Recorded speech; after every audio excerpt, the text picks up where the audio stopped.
Welcome to PrepOdd. Prep in odd manner to get selected. जय हिंद, नमस्कार साथियों।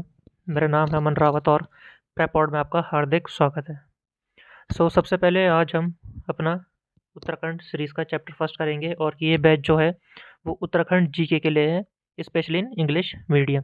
Okay. जैसे आपको पता हुआ कि हमारा जो मार्केट में या फिर यूट्यूब में इंग्लिश मीडियम में कोई भी सोर्स नहीं है आपका उत्तराखंड जीके के लिए। This will be a game changer course और game changer video for your preparation if you are preparing for your lower PCS, upper PCS, VDO VPDO exam, UKPSC SI exam और RO ARO exam. Okay. और ये आपका जो है बिल्कुल free batch रहने वाला है, ठीक है। तो चलिए फिर शुरू करते हैं अपनी फर्स्ट क्लास से। फर्स्ट क्लास में हम पढ़ेंगे अपना UK polity, that is a chapter first in that is administration. Okay.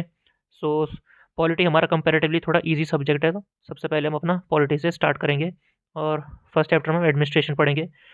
And I will dictate your notes by one. मैं आपके जो नोट्स हैं उनको मैं आपको समझाऊंगा और जो जो कॉन्सेप्ट है वो आपको मैं बताऊंगा, और आपका काम साथ ही साथ ये है कि आप अपने नोट्स बनाते रहिए, ठीक है।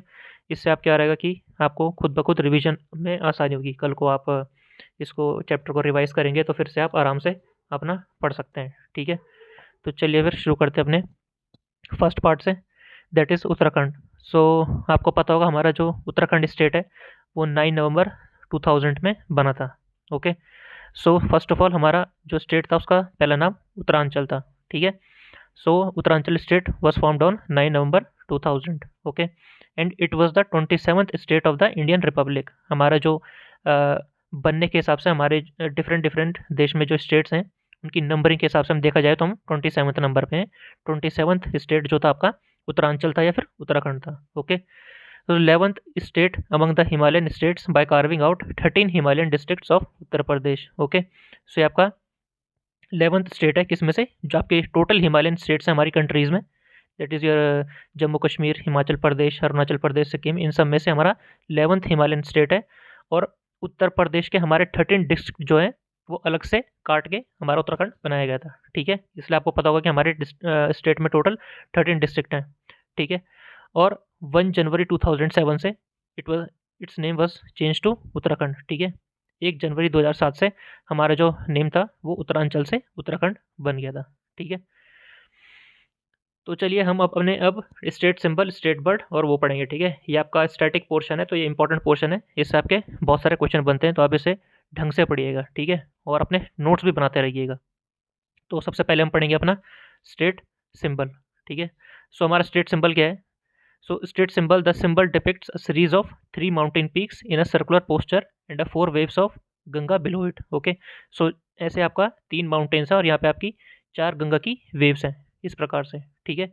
ये आपका जो है आपका स्टेट सिंबल है। जैसे आपने देखा होगा उत्तराखंड गवर्नमेंट में, उत्तराखंड गवर्नमेंट ऑफिसेज में आपने देखा होगा जो सिंबल होता है उत्तराखंड गवर्नमेंट का, this was your state symbol. Okay. the symbol depicts a series of 3 mountain peaks in the circular posture and the 4 waves of Ganga below it. The peak is situated in the middle is higher. जैसे मैंने आपको बताया था, आपका जो जो बीच वाली आपकी पीक है वो थोड़ा बड़ी है, और इसमें आपका सबसे इंपॉर्टेंट पार्ट जो आपका इसमें है that is your Ashoka's pillar is inscribed in the middle. Okay. और इस पिलर के नीचे सत्यमेव जयते आपका लिखा हुआ है। तो ये आपका क्वेश्चन बन सकता है, दैट इज़ योर सत्यमेव जयते हमने कहाँ से लिया है, सत्यमेव जयते। It was taken from your Mundaka Upanishad. Okay. आपने पढ़े होंगे डिफरेंट उपनिषद, आपने हिस्ट्री में पढ़े होंगे, एंशिएंट हिस्ट्री में। जो मुंडाक उपनिषद है तो उससे आपका ये वाक्य लिया गया है, दैट इज़ योर सत्यमेव जयते and it is present in the below Ashoka's pillar in the state symbol of Uttarakhand. Okay. उसके बाद हमारा स्टेट फ्लावर। हमारा स्टेट फ्लावर क्या है आपको पता होगा, दैट इज़ योर ब्रह्म कमल, ठीक है। और it is a plant of your Asteraceae family, ठीक है। तो एस्टेरेसिया फैमिली है उसका आपका ये प्लांट है, ठीक है। और मेन जो इंपॉर्टेंट है आपका वो है इसका scientific name, that is your Saussurea obvallata, ठीक है। ये ओवुलाटा है, ओके, ये यू है, ठीक है। इट इज़ योर आपका ब्रह्म कमल का साइंटिफिक नेम है योर सॉसरिया ओवुलाटा, ठीक है। इसकी जो है टोटल 24 स्पीशीज़ आपके उत्तराखंड में पाई जाती हैं और इसकी 210 स्पीशीज़ पूरे वर्ल्ड में पाई जाती है, ठीक है। कुछ आपकी जो इंपॉर्टेंट स्पीशीज़ है वो आप देख सकते हैं, आपकी यहाँ पे लिखी हुई है कुछ important species, that is your Saussurea graminifolia, Saussurea lappa, Saussurea simpsoniana, Saussurea gossypiphora, and these are your major species in Uttarakhand. Okay, so कस्तूरी कमल जो आपका होता है, फेंग कमल होता है, ये सब आपके ब्रह्म कमल के एक पार्ट है। ठीक है, जैसे आपके रोजेस होते हैं, रोजेस के आपके डिफरेंट आपने रोजेस देखेंगे प्रकार के, बट द मेन आपका जो फूल होता है वो रोज़ होता है। ठीक है, तो सेम वे में आपका जो state flower that is a ब्रह्म कमल, और उसके भी अलग अलग फैमिली होती है, और आपको जो स्पीशीज़ है वो सारी आपको पढ़ने की ज़रूरत नहीं है, लेकिन कुछ कुछ स्पीशीज़ जो इंपॉर्टेंट यहाँ पे लिखी है वो उसको आप पढ़ सकते हैं। ठीक है, एंड इसका साइंटिफिक नेम बहुत ज़्यादा ज़रूरी है। ठीक है, so this flower is found in the abundance in valley of flowers, Kedarnath, Shivling base, and your Pindari glacier. ठीक है, सो ये प्लेसेस उत्तराखंड में आपकी है जहाँ पे आपका ये ब्रह्म कमल पाया जाता है। ठीक है, वैली ऑफ फ्लावर्स में, और केदारनाथ में, पिंडारी ग्लेशियर में, एंड लोकल लैंग्वेज में से कहते हैं अपना कोल पद्म। ठीक है, कोल पद्म इसे जो स्थानीय भाषा है फिर लोकल लैंग्वेज है उत्तराखंड की, वहाँ पे इसे कोल पद्म कहा जाता है। ठीक है, और वन पर्व में इसे हम कहते हैं सुगंधिक पुष्य। ठीक है, सुगंधिक पुष्प या पुष्य इसे हम वन पर्व में इसे कहा जाता है। ठीक है, और ये जो फ्लावर होता है आपका, ये केवल 3 महीने आपका ब्लॉसम करता है, फिर उगता है, जैसे आपका जुलाई से सितंबर तक। ठीक है, सो मेन पार्ट इसमें आपका रहेगा इसका साइंटिफिक नेम, और इसकी कुछ इंपॉर्टेंट स्पीशीज जैसे 2-3 स्पीशीज यहाँ पे लिखी है, दैट इज़ अ। उसके बाद आपका आता है स्टेट बर्ड। सो स्टेट बर्ड आपके अभी 38th नेशनल गेम्स हो रहे हैं उत्तराखंड में। सो आपका जो नेशनल गेम्स का जो सिंबल है तो वो आपका मोनाल ही है। ठीक है, मोनाल स्टेट बर्ड जो आपकी स्टेट बर्ड है। सो आपकी स्टेट बर्ड क्या है? मोनाल है। ठीक है, the female peacock of the Himalayas. ठीक है, and this bird is found in the dense forest at the altitude of 2500 to 5000 metre in almost the entire Himalayan region. ठीक है, सो अप्रॉक्स इतने एल्टीट्यूड पे आपकी ये बर्ड पाई जाती है, that is your Himalayan monal. ठीक है, और scientific name of monal is Lophophorus impejanus. ठीक है, लोफोफोरस इम्पेजेनस इसका साइंटिफिक नेम है।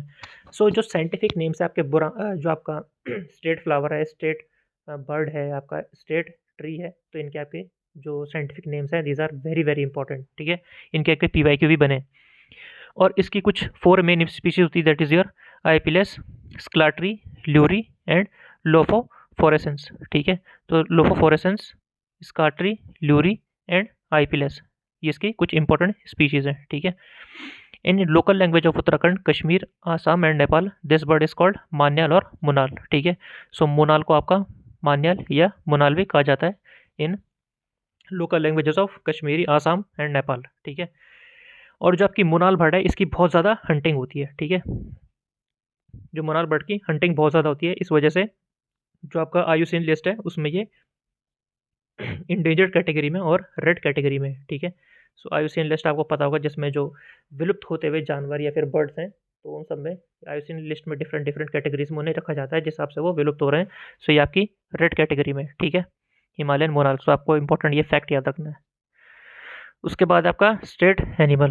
सो स्टेट एनिमल है आपका मस्क डियर। ठीक है, तो मस्क डियर आपका पाया जाता है 3600 to 4400 मीटर में के एल्टीट्यूड में। ठीक है, सो अप्रॉक्स इस एल्टीट्यूड में आपका ये मस्क डियर पाया जाता है, और स्पेशली आपका पाया जाता है केदारनाथ में, वैली ऑफ फ्लावर में, उत्तरकाशी में, पिथौरागढ़ में, इन चारों डिस्ट्रिक्ट में आपका जो है ये स्टेट एनिमल पाया जाता है। ठीक है, और इसका साइंटिफिक नेम आपका मोस्टस साइरोगास्टर। ठीक है, साइंटिफिक नेम आप इसका भी याद रखेंगे, दैट इज योर मोस्टस साइरोगास्टर। ठीक है, और इसे हम कहते हैं हिमालयन मस्क डियर। ठीक है, या तो मस्क डियर या फिर हिमालयन मस्क डियर। ठीक है, so musk is a complex natural chemical which is unique, it has the fragrance. ठीक है, सो इसमें कुछ केमिकल होता है जिससे बहुत सारी फ्रेग्रेंस होती है।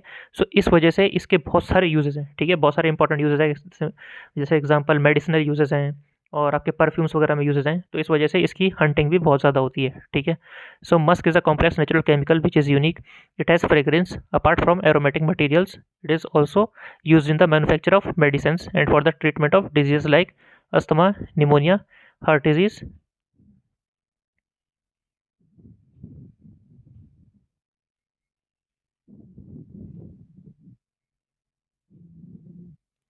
आपका pneumonia, heart disease, typhoid, epilepsy and bronchitis. ठीक है, सो इन सब डिजीज़ में आपका जो है वो जो इसमें केमिकल होता है मस्कस, वो आपका वो आपका यूज़ होता है। ठीक है, सो इसी वजह से इसकी हंटिंग बहुत ज़्यादा होती है। ठीक है, इन 1972 Uttar Pradesh government established a musk deer sanctuary in the area of about 75.20 square kilometer under the Kedarnath wild life division of Chamoli. ठीक है, सो इसकी एक सेंचुरी बनाई गई थी कहाँ पे, केदारनाथ वाइल्ड लाइफ डिवीजन में, जो है आपका चमोली के अंदर, चमोली डिस्ट्रिक्ट के अंदर। ठीक है, और आपका मस्क डियर रिसर्च सेंटर बनाया गया था 1977 में। ठीक है, यूपी गवर्नमेंट द्वारा, उस टाइम हमारा स्टेट नहीं था तो उस वजह से यूपी गवर्नमेंट द्वारा ये बनाया गया था। ठीक है, उसके बाद आपका 1982 में musk deer breeding and conservation centre was established at Kanchula Kharak in Chamoli district. ठीक है, सो आपका ब्रीडिंग और कंजर्वेशन सेंटर है जो मस्क डियर का, वो आपका बनाया गया था कांचोला खार्क में, that is again in your Chamoli district. ठीक है, और उसके बाद वाइल्ड लाइफ सेंसस, जब 2008 में आपका वाइल्ड लाइफ सेंसस हुआ था, जिसमें आपकी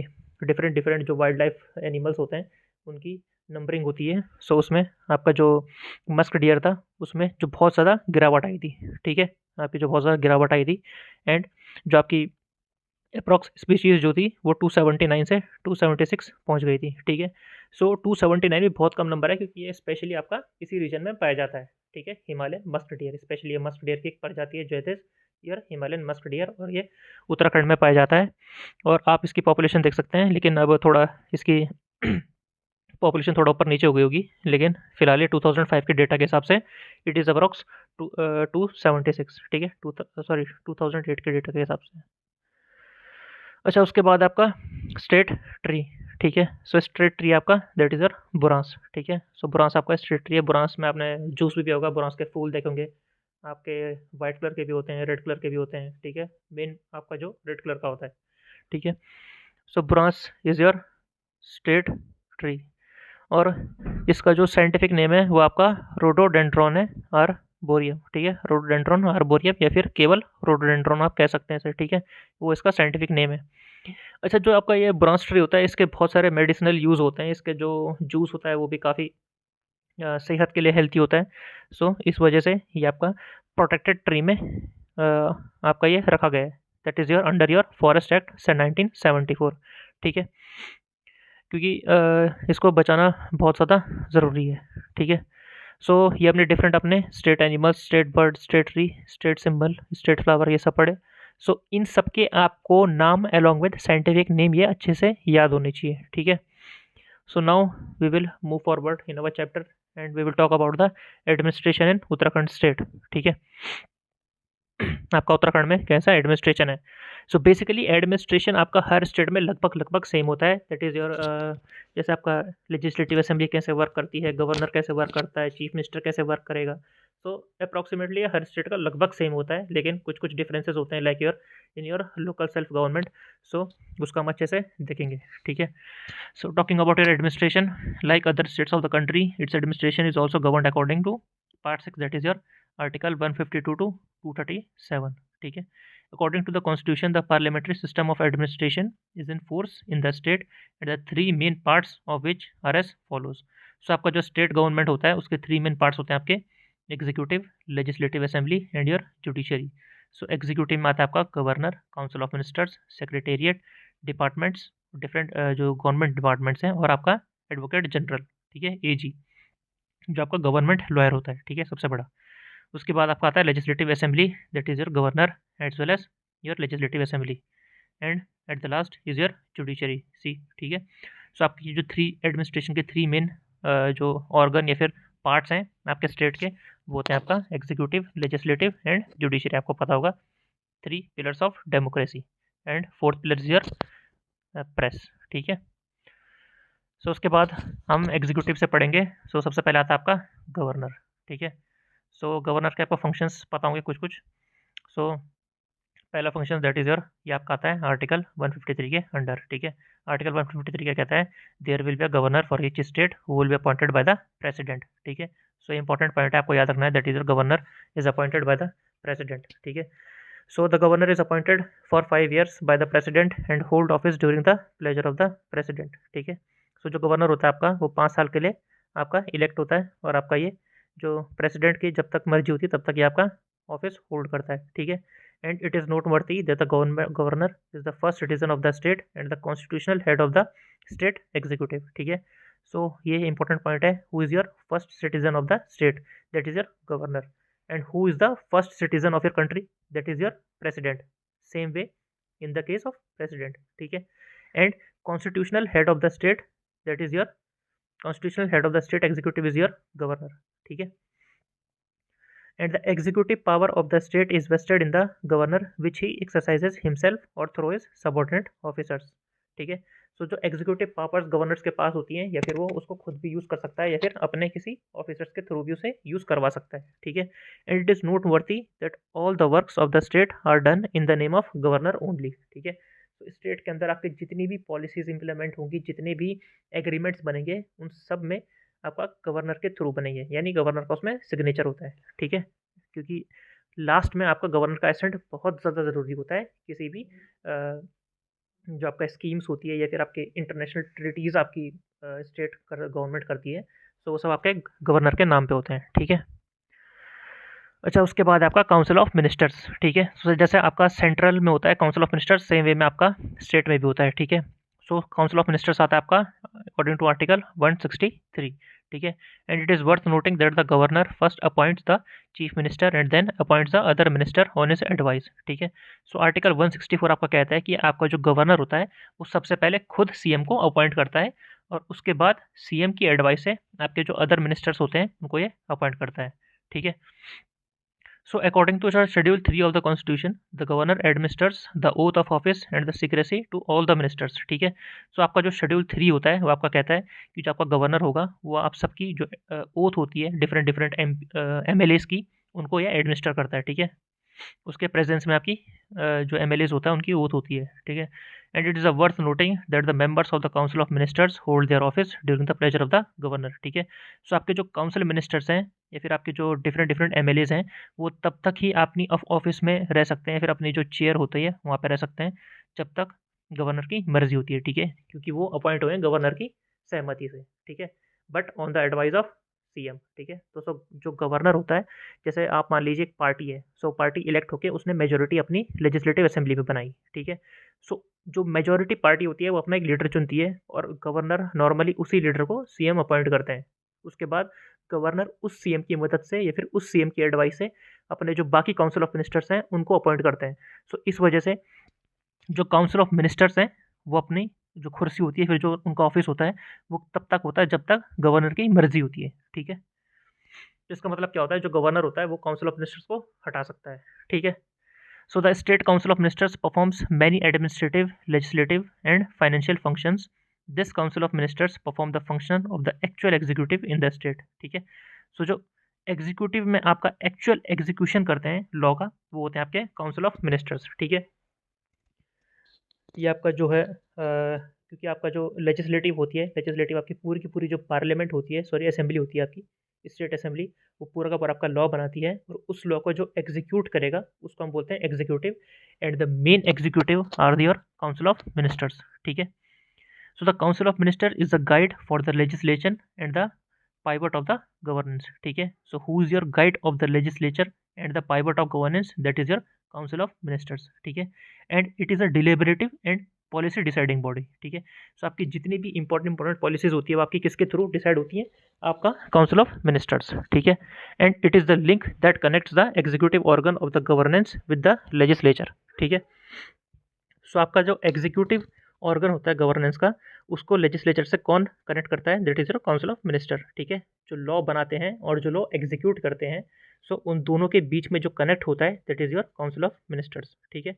सो these are the very important statements, ये इंपॉर्टेंट स्टेटमेंट्स हैं, और आप इन्हें प्लीज़ नोट करिए, इनको नोट्स बनाइए और इन्हें बार बार रिवाइज कीजिए, ठीक है। उसके बाद हम पढ़ेंगे अपना चीफ मिनिस्टर, ठीक है। सो chief minister is your actual head of the state executive, ठीक है। सो आपका जो एक्चुअल हेड होता है, जैसे सेंटर में आपका PM होता है, तो सेम वे में आपका यहाँ पे होगा आपका CM, चीफ मिनिस्टर, ठीक है। And he is the captain of the state government and has the special position in the cabinet, ठीक है। सो आपका जो स्टेट गवर्नमेंट होता है, तो उसका कैप्टन या फिर हम कह सकते हैं उसका जो हेड होता है वो होता है आपका चीफ मिनिस्टर, ठीक है। और इसकी कैबिनेट में स्पेशल पोजीशन होती है। ये एक टाइप का कैबिनेट मिनिस्टर ही है, लेकिन सबका ये लीडर है, ठीक है, इसलिए ये CM है। In the view of his functions and responsibilities he can be called a short form of prime minister. जैसे मैंने आपको कहा था सेंटर में आपका प्राइम मिनिस्टर होता है, तो सेम वे में आपका स्टेट में होता है CM, ठीक है। All the powers, all the functions and all the responsibilities are same in the case of prime minister and chief minister. And it is noteworthy that the Pushkar Singh Dhami is the 12th CM of the Uttarakhand. ठीक है, सो आपके 12th CM, latest CM कौन है आपके? पुष्कर सिंह धामी जी। ठीक है, अच्छा उसके बाद आपका सेक्रेटेरिएट। ठीक है, सो आपका सेक्रेटेरिएट क्या होता है? तो जो आपके काउंसिल ऑफ मिनिस्टर्स होते हैं, सो उनकी मदद करने के लिए या फिर उनको एसिस्ट करने के लिए सेक्रेटेरिएट होता है। ठीक है, the members of the actual execution of the state, that is your council of ministers के, जो मैंने आपको बताया था ना, council of ministers are the real executive but the actual executive are the people's representatives. ठीक है, the members of the actual executive of the state, that is the council of ministers, are the people's representative. So hence it is not necessary that they are the aware of intricacies in the administration. ठीक है, सो आपके जो MLAs होते हैं, मैंने आपको बताया था आपके रियल एग्जीक्यूटर्स होते हैं, लेकिन कभी क्या होता है MLAs आपके जनप्रतिनिधि भी हैं, सो उन्हें अपना जो आपका एडमिनिस्ट्रेटिव वर्क है उसके अलग भी उनका बहुत सारा काम होता है, अपनी जनता से मिलना, अपनी जनता के काम करना, उनकी जो डिफरेंट डिफरेंट मांगे हैं उन्हें सुनना, या फिर अपने पॉलिटिकल रैलीज वगैरह में, तो काफ़ी वो बिजी होते हैं। सो उनको एसिस्ट करने के लिए कौन होता है? आपका सेक्रेटेरिएट। ठीक है, so the secretariat main work is to assist your council of ministers that, so हम कह सकते हैं that the real execution of the law will be done by the secretariat. ठीक है, so hence for the necessary administrative assistance and the advice a purely administrative body has been formed under the leadership of the chief secretary. ठीक है, so आपका chief secretary जो होता है that is your senior most IAS officer in your government और इन your state. सो वो होते हैं उनकी जो गाइडेंस होती है, फिर उनके अंडर बहुत सारे IAS, आपको पता होगा IAS काम करते हैं, या फिर आपके जो different different group B officers और ग्रुप सी ऑफिसर्स होते हैं वो सब काम करते हैं। सो उन सबको मिला के हम कहते हैं आपका स्टेट सेक्रेटेरिएट। ठीक है, जिनका काम होता है आपका काउंसिल ऑफ मिनिस्टर्स को, दैट इज योर एग्जीक्यूटिव्स को एसिस्ट करना, that is your in your law execution. Okay, so administrative head of the secretariat is called the chief secretary. जैसे मैंने आपको कहा था, जो आपका चीफ सेक्रेटरी होते हैं, he is your normally he is your senior most IAS officer in the state. ठीक है, and the secretary of each department is called your government secretary. ठीक है, सो जैसे आपका डिफरेंट डिफरेंट डिपार्टमेंट्स होते हैं, सो आपके काउंसिल ऑफ मिनिस्टर्स में डिफरेंट डिपार्टमेंट्स आपके डिवाइड होते हैं, जैसे आपका हेल्थ मिनिस्टर, आपका रोड मिनिस्टर, आपका होम मिनिस्टर, आपका पंचायती राज मिनिस्टर, तो ये डिफरेंट डिफरेंट आपके मिनिस्टर्स हैं। सो इन सब मिनिस्टर्स के अंडर एक सीनियर मोस्ट IAS ऑफिसर होता है, जैसे आपका secretary of coal, secretary of your health, secretary of your education, secretary of your home. So these are different different IAS officers, and all these senior most IAS officer work under the most senior most IAS officer, that is your chief secretary of the state.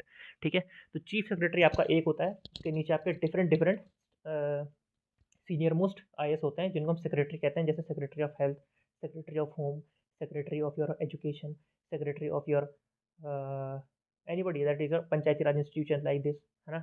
तो ये सब secretaries आपके chief secretary के under काम करते हैं। ठीक है, सो जो ये सेक्रेटरीज और चीफ सेक्रेटरी होते हैं, ये आपको एसिस्ट करते हैं आपके काउंसिल ऑफ मिनिस्टर्स को। ठीक है, सो जैसे आपका चीफ सेक्रेटरी यहाँ पे आपका स्टेट में होता है, सो वैसे ही आपका सेंटर में होता है आपका कैबिनेट सेक्रेटरी। तो again he is your senior most IAS officer. ठीक है, but normally appointed by the government.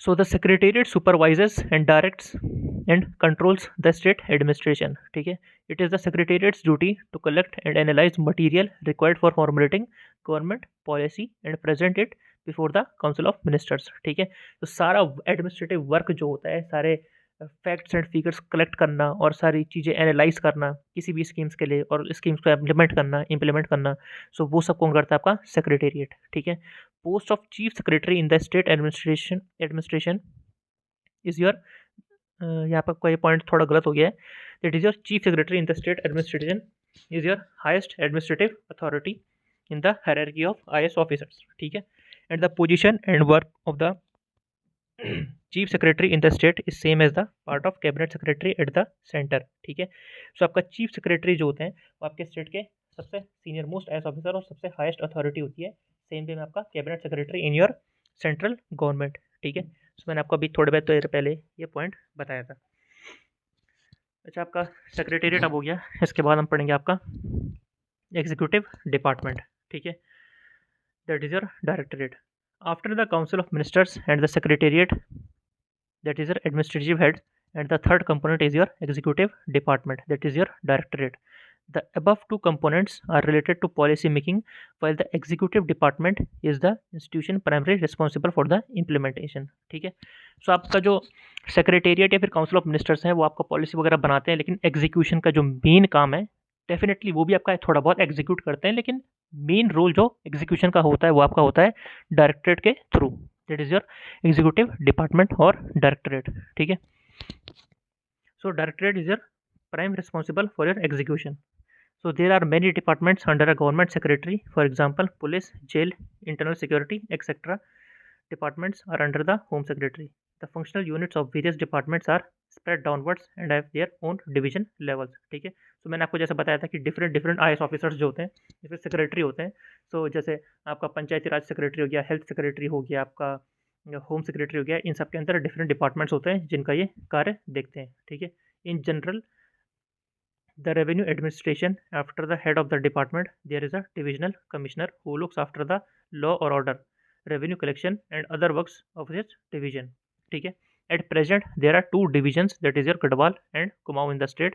The Gadwal division has maximum number of 7 district. ठीक है, सो आपके बेसिकली जो आपके सेक्रेटरी के अंदर दोबारा आपके डिविजन्स होते हैं, और डिविजन्स आपके नॉर्मली आपके उत्तराखंड में 2 डिविजन्स है, that is Kumaon and Garhwal. So Garhwal में आपके 7 डिस्ट्रिक्ट्स हैं एंड कुमाऊं में आपके 6 डिस्ट्रिक्ट्स हैं. ठीक है, सो इनके अंदर आपके जो डिविजनल कमिश्नर्स होते हैं या फिर हम उसे कहते हैं कमिश्नर ऑफ द कुमाऊं या फिर कमिश्नर ऑफ गढ़वाल. ठीक है, सो वो आपके हेड होते हैं कमिश्नरेट के, और उनका काम क्या होता है, आपके कमिश्नरेट के अंदर जितने भी IAS ऑफिसर्स हैं फिर बाकी जो एडमिनिस्ट्रेटिव वर्क हो रहा है उसकी देखभाल करना. ठीक है, below the division are the district. ठीक है, सो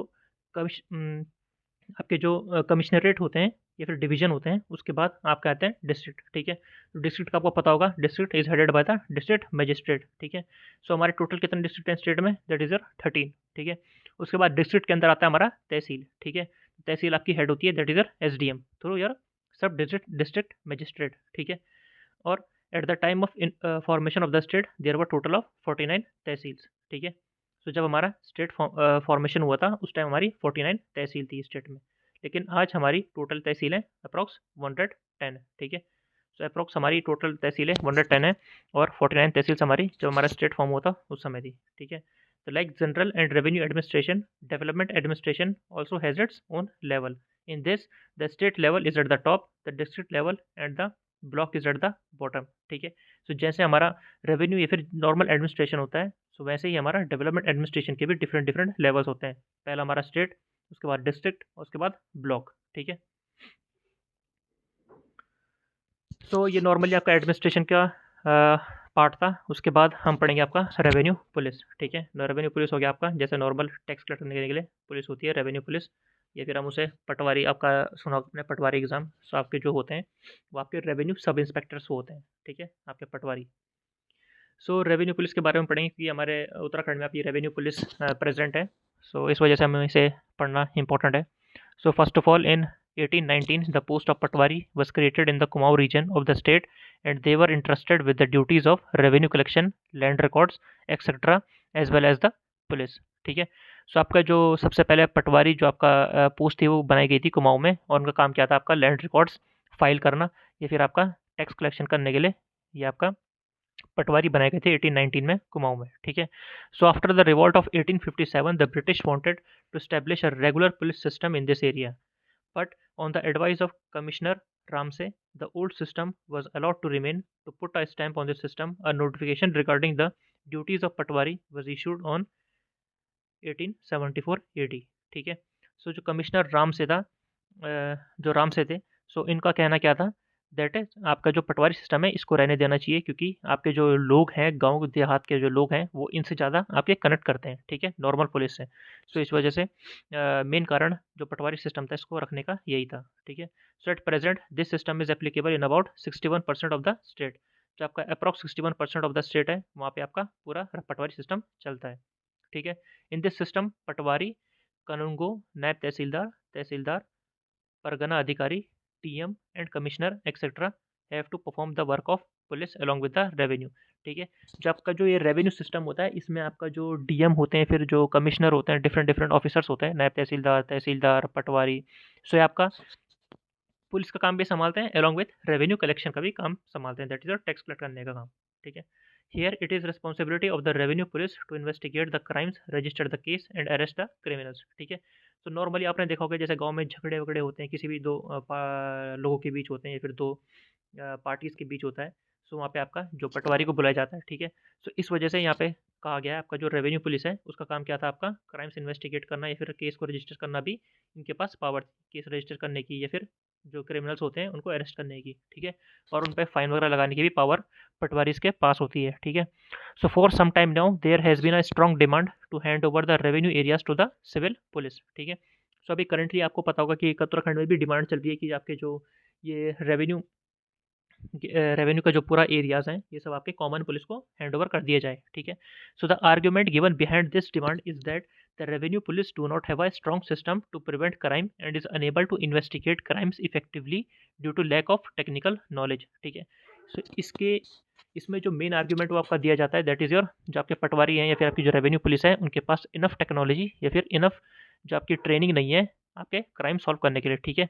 कभी कभी क्या होता है कि हीनियस क्राइम भी होते हैं लेकिन फिर भी लोग पटवारी पे जाते हैं, but unfortunately they do not get the जो आपको उनको इंसाफ नहीं मिलता है। ठीक है। Justice, they do not get justice. ठीक है। सो इस वजह से the main demand is that कि पटवारी इसको हटा देना चाहिए। ठीक है। So during the British rule there were 19 parganas and 125 pattis और पड्डीज। ठीक है। सो पटवारी एरियाज को हम पट्टी कहते थे, यहाँ पे पट्टीज यहाँ पे रॉन्ग टाइप हो गया है। सो पटवारी एरियाज को हम कहते हैं पट्टीज। ठीक है। So British rule में approx there are 125 pattis and 19 parganas in Kumaon, whereas 11 parganas and 86 pattis in Garhwal. ठीक है। सो आपके अप्रॉक्स 11 परगनास थे गढ़वाल में और 19 परगनास थे आपके कुमाऊं में। ठीक है। ब्रिटिश रूल के समय। सो नॉर्मली ये आपका है आपका रेवेन्यू पुलिस के लिए। ठीक है। जो आपकी रेवेन्यू पुलिस है तो आपको इसके नोट्स आपको इसके अच्छे से बनाइए और इसे ढंग से पढ़िए। ठीक है। सो उसके बाद हमारा आता है आपका advocate general, that is your AG. ठीक है। सो एजी आपका क्या होता है, जो आपका स्टेट का सबसे बड़ा लॉयर होता है या फिर आपकी जो गवर्नमेंट होती है उसके जो बड़े बड़े केसेस होते हैं वो सारे जो आपका लड़ता है वो होता है आपका एडवोकेट जनरल। ठीक है। So according to article 165 of the constitution the advocate general is appointed by the governor and its term is not fixed. ठीक है। And it holds office during his pleasure. ठीक है। सो आपका article 165 के through आपका जो एजी होता है वो अपॉइंट होता है गवर्नर के थ्रू, बट इसका कोई फिक्स टर्म नहीं है और ये तब तक आपका ऑफिस में रहता है जब तक गवर्नर की मर्जी होती है। ठीक है। बट नॉर्मली क्या देखा जाता है, भले इसका टर्म फिक्स नहीं है लेकिन नॉर्मली क्या होता है कि जितनी देर तक आपकी गवर्नमेंट रहती है उतनी देर तक भी आपका जो एजी होता है वो आपके ऑफिस में रहता है। ठीक है। जैसे आपकी गवर्नमेंट चेंज हुई तो फिर गवर्नमेंट अपने हिसाब से अपना एजी बदल देती है। ठीक है। भले इसका टर्म फिक्स नहीं है लेकिन फिर भी नॉर्मली ऐसा चलता है हमारे देश में। So to be appointed to this post, it is necessary that he should be a citizen of India and should be associated with judicial work for more than 10 years or should have worked as an advocate in High Court for at least 10 years। ठीक है। So basically जो आपकी एजी की eligibility होती है ये आपकी होती है दैट इज़ योर ये आपका इंडियन सिटीज़न होना चाहिए, आपका जो इसे जुडिशियल वर्क में एक्सपीरियंस 10 साल का होना चाहिए कम से कम, या फिर इसको 10 साल हाई कोर्ट में प्रैक्टिस कर इसकी होनी चाहिए। ठीक है। So he advises the governor on legal matters and perform the legal task assign to him by the governor. ठीक है। सो मैंने आपको क्या कहा था, इसका मेन काम क्या होता है, जो गवर्नमेंट के केसेस होते हैं उनको लड़ना। ठीक है। सो जो गवर्नमेंट के केसेस गवर्नर के थ्रू एजी के पास जाते हैं और एजी उन पे अपनी कार्रवाई करते हैं जैसे नॉर्मल वकील की तरह इसे लड़ते हैं। ठीक है। अच्छा, तो इसकी कुछ पावर्स होती हैं like he can participate in the meetings of the houses, can speak but can not vote. ठीक है। तो नॉर्मली आपका जो विधानसभा होती है वहाँ पे ये अपना उन विधानसभा की मीटिंग्स में पार्टिसिपेट कर सकते हैं और बोल भी सकते हैं, अपने विचार भी प्रदान कर सकते हैं लेकिन वोट नहीं कर सकते। ठीक है। तो नॉर्मली क्या होता है कुछ कुछ स्टेट्स में आपकी legislative assembly as well as legislative council भी है। ठीक है। विधानसभा और विधान परिषद। ठीक है। सो उस स्टेट के जो एजी होंगे वो दोनों में जा सकते हैं, आपका विधानसभा में भी और विधान परिषद में भी। ठीक है। लेजिस्लेटिव असेंबली में भी और लेजिस्लेटिव काउंसिल में भी। ठीक है। But he can not vote, though he may speak but he can not vote. ठीक है। So now we will move towards your legislature. ठीक है। सो इसके बाद आपका legislature. So legislature has been arranged for law making in the state and the legislature has two organs that is your governor and is your legislative assembly. ठीक है। सो आपके two important organs होते हैं आपके legislature के या फिर आपका कानून बनाने जो कानून आपका बनता है उसमें टू इंपॉर्टेंट ऑर्गन्स काम करते हैं। वो होता है सबसे पहले आपका गवर्नर, उसके बाद होता है आपका लेजिस्लेटिव असेंबली। ठीक है। लेजिस्लेटिव असेंबली डिफरेंट कानून बनाती है, डिफरेंट कानून की फॉर्मेशन करती है या फिर लॉ की फॉर्मेशन करती है और उसको लॉ को एसेंट देता है आपका गवर्नर। ठीक है। तो सबसे पहले हम बात करेंगे अपना किसकी, गवर्नर की, ठीक है। So governor is your top, is at the top in the legislature, ठीक है। सो गवर्नर आपका टॉप मोस्ट प्रायोरिटी होती है लेजिस्लेचर में, ठीक है।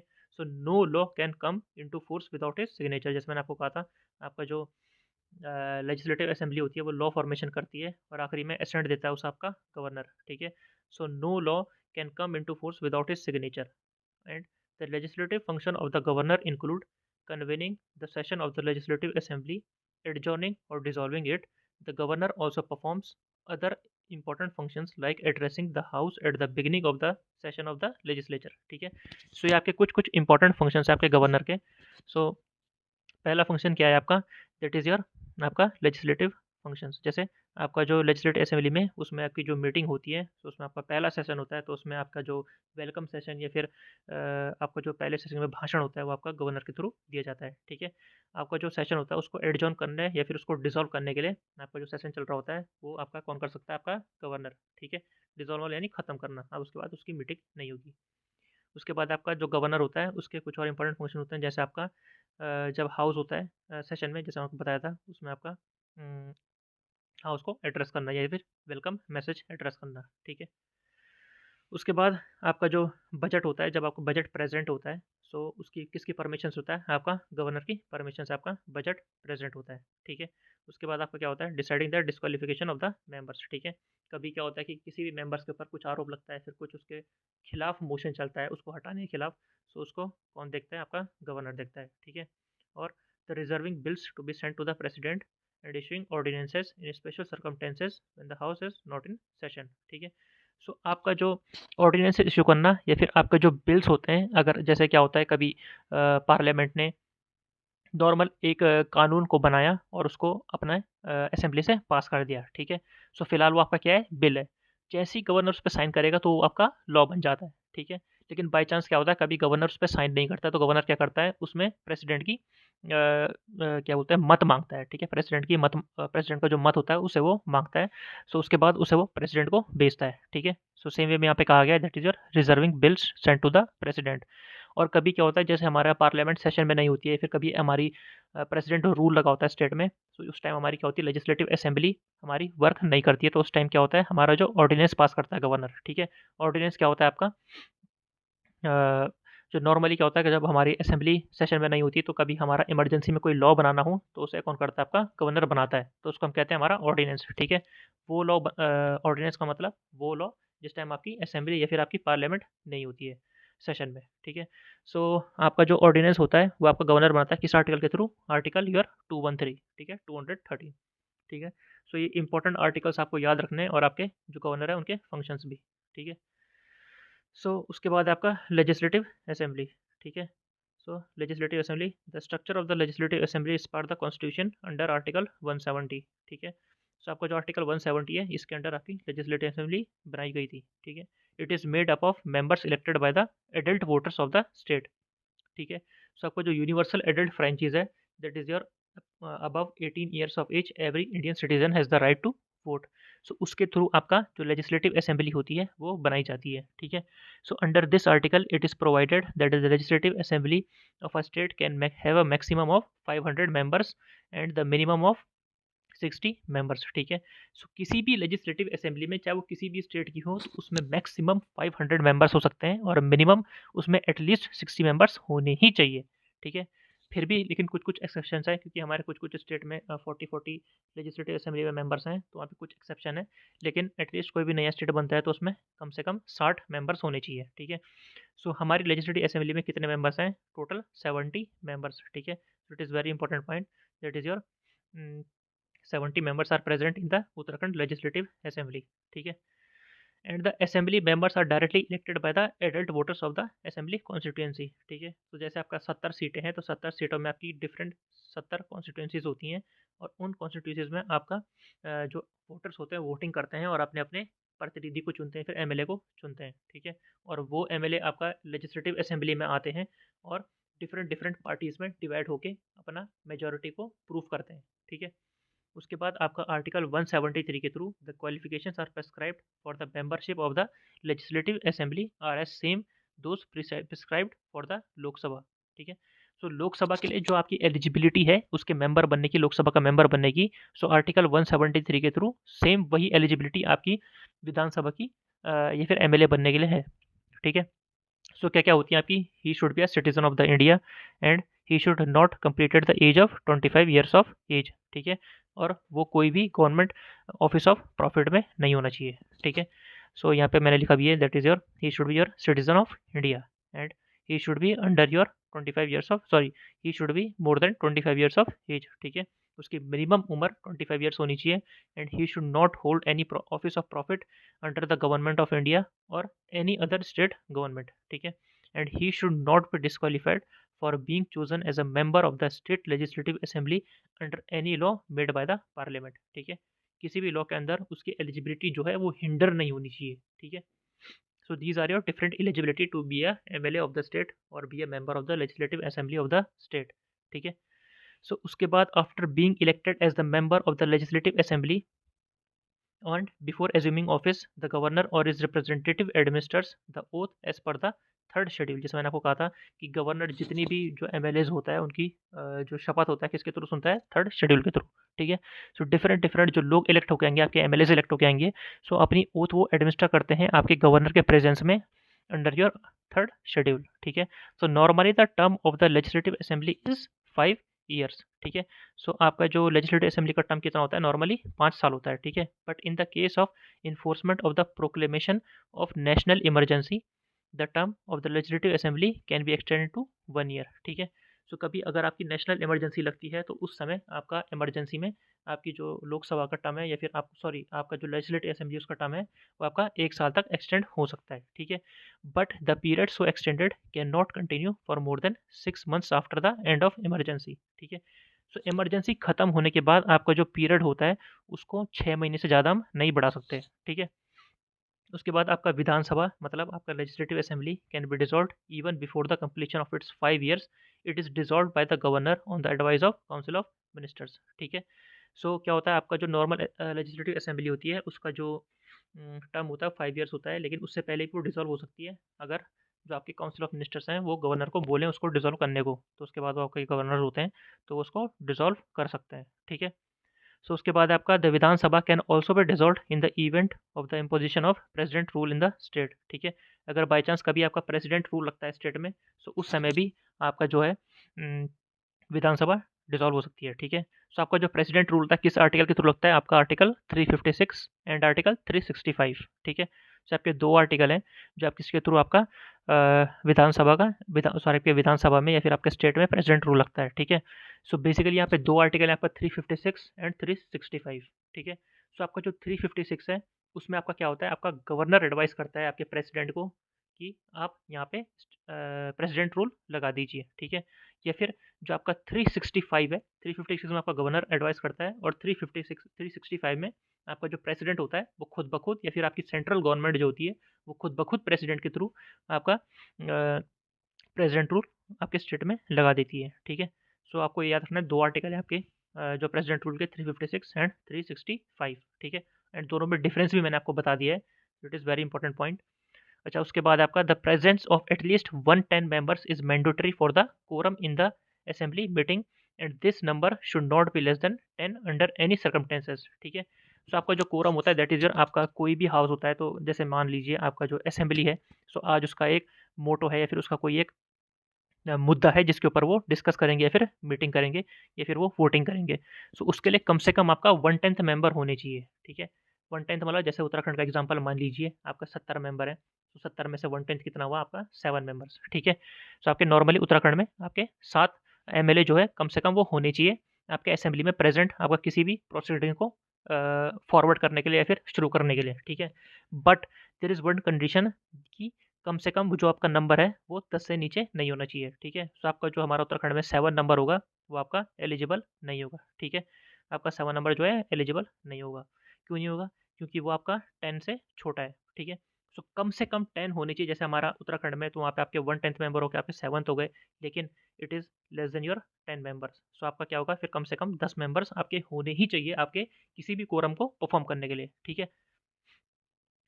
सो ये पॉइंट आपको समझ आना चाहिए, आपको समझ आ गया होगा अब, ठीक है। उसके बाद दूसरे पॉइंट पे हम देखते हैं that it is your necessary to convene the session of the assembly at least twice a year and there should be no gap for more than 6 months between any two session of your legislative assembly, ठीक है। So आपका क्या होता है, कम से कम 2 बार आपका session होना चाहिए आपकी लेजिस्लेटिव असेंबली का साल में, और किसी भी सेशन के बीच 6 महीने से ज़्यादा का गैप नहीं होना चाहिए, ठीक है। It is your condition under your legislative assembly, ठीक है। उसके बाद है in special circumstances a special session of the assembly can also be called by the governor, ठीक है। कभी कभी क्या होता है कि गवर्नर को कुछ स्पेशल सेशन बुलाना होता है, भले उस टाइम सेशन आपका क्लोज होता है या फिर आपकी लेजिस्लेटिव असेंबली जो है वो क्लोज होती है, लेकिन गवर्नर के पास आपकी पावर होती है कि वो आपका कभी भी इमरजेंसी में स्पेशल सेशन बुला सकता है आपका लेजिस्लेटिव असेंबली का, ठीक है। सो ये आपकी गवर्नर की एक और पावर हो गई, ठीक है। सो उसके बाद क्या है आपका, according to Article 178 of the Constitution, the members of the Legislative Assembly elect one of their member as the Speaker and another as the Deputy Speaker, ठीक है। सो आपका क्या होता है, जब भी आपकी असेंबली जो है वो इलेक्ट होके जाती है, आपके मेंबर 70 मेंबर्स इलेक्ट होके जाएंगे उत्तराखंड में, तो क्या सबसे पहले वो क्या करेंगे, आपका एक अपने जो आपके 70 मेंबर्स होते हैं उनमें से ही वो एक स्पीकर चुनते हैं और एक डेप्यूटी स्पीकर चुनते हैं, ठीक है। तो स्पीकर क्या होता है, जो प्रोसीडिंग्स होती हैं आपकी हाउस की उनको फॉर्मुलेट करता है आपका स्पीकर या फिर कोऑर्डिनेट करता है आपका स्पीकर, और डेप्यूटी स्पीकर आपका स्पीकर के अंडर होता है। बाय चांस कभी स्पीकर अपने ऑफिस में ना हो तो आपका कौन काम करता है, आपका डेप्यूटी स्पीकर, ठीक है। So when a assembly is dissolved the speaker continues in his office until the first session of the next newly elected assembly, ठीक है।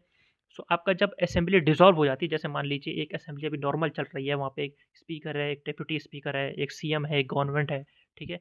सो कभी क्या होता है, आपकी असेंबली डिसॉल्व हो गई, ठीक है। मान लीजिए किसी जिस पार्टी की गवर्नमेंट थी तो उन्हें अपनी मेजोरिटी हटा दी या फिर मेजोरिटी उनकी नहीं रही, तो असेंबली क्या होगी, आपकी डिसॉल्व हो जाएगी, ठीक है। सो जो स्पीकर आपका होगा वो आपका लेजिस्लेटिव असेंबली से रिजाइन नहीं करेगा। क्यों नहीं करेगा, क्योंकि जब तक नई इलेक्टेड असेंबली नहीं आएगी तब तक वो वहाँ पे रहेगा, ठीक है। जब तक नया स्पीकर या फिर नया सेशन शुरू नहीं होता तब तक वो स्पीकर अपना रेजिग्नेशन नहीं दे सकता, ठीक है। So the Speaker of the Assembly is generally elected for the term of 5 years, but he may resign before by submitting his resignation to the Deputy Speaker, ठीक है। सो जो स्पीकर होता है आपका असेंबली का, उसका नॉर्मली टर्म कितना होता है, आपका 5 साल होता है, ठीक है। बट इन केस अगर उसको रेजिग्नेशन देना हो तो वो किसको देगा, आपका डेप्यूटी स्पीकर को देगा, ठीक है। सो ये पॉइंट्स आपको याद रखने, बहुत छोटे छोटे पॉइंट्स है, दीज आर वेरी इंपॉर्टेंट, ठीक है। ये अपना नॉर्मल पॉलिटी में आपने पढ़े होंगे सेंट्रल गवर्नमेंट में, ठीक है। So if the speaker is no longer a member of the Vidhan Sabha he has to resign from the post of speaker, ठीक है।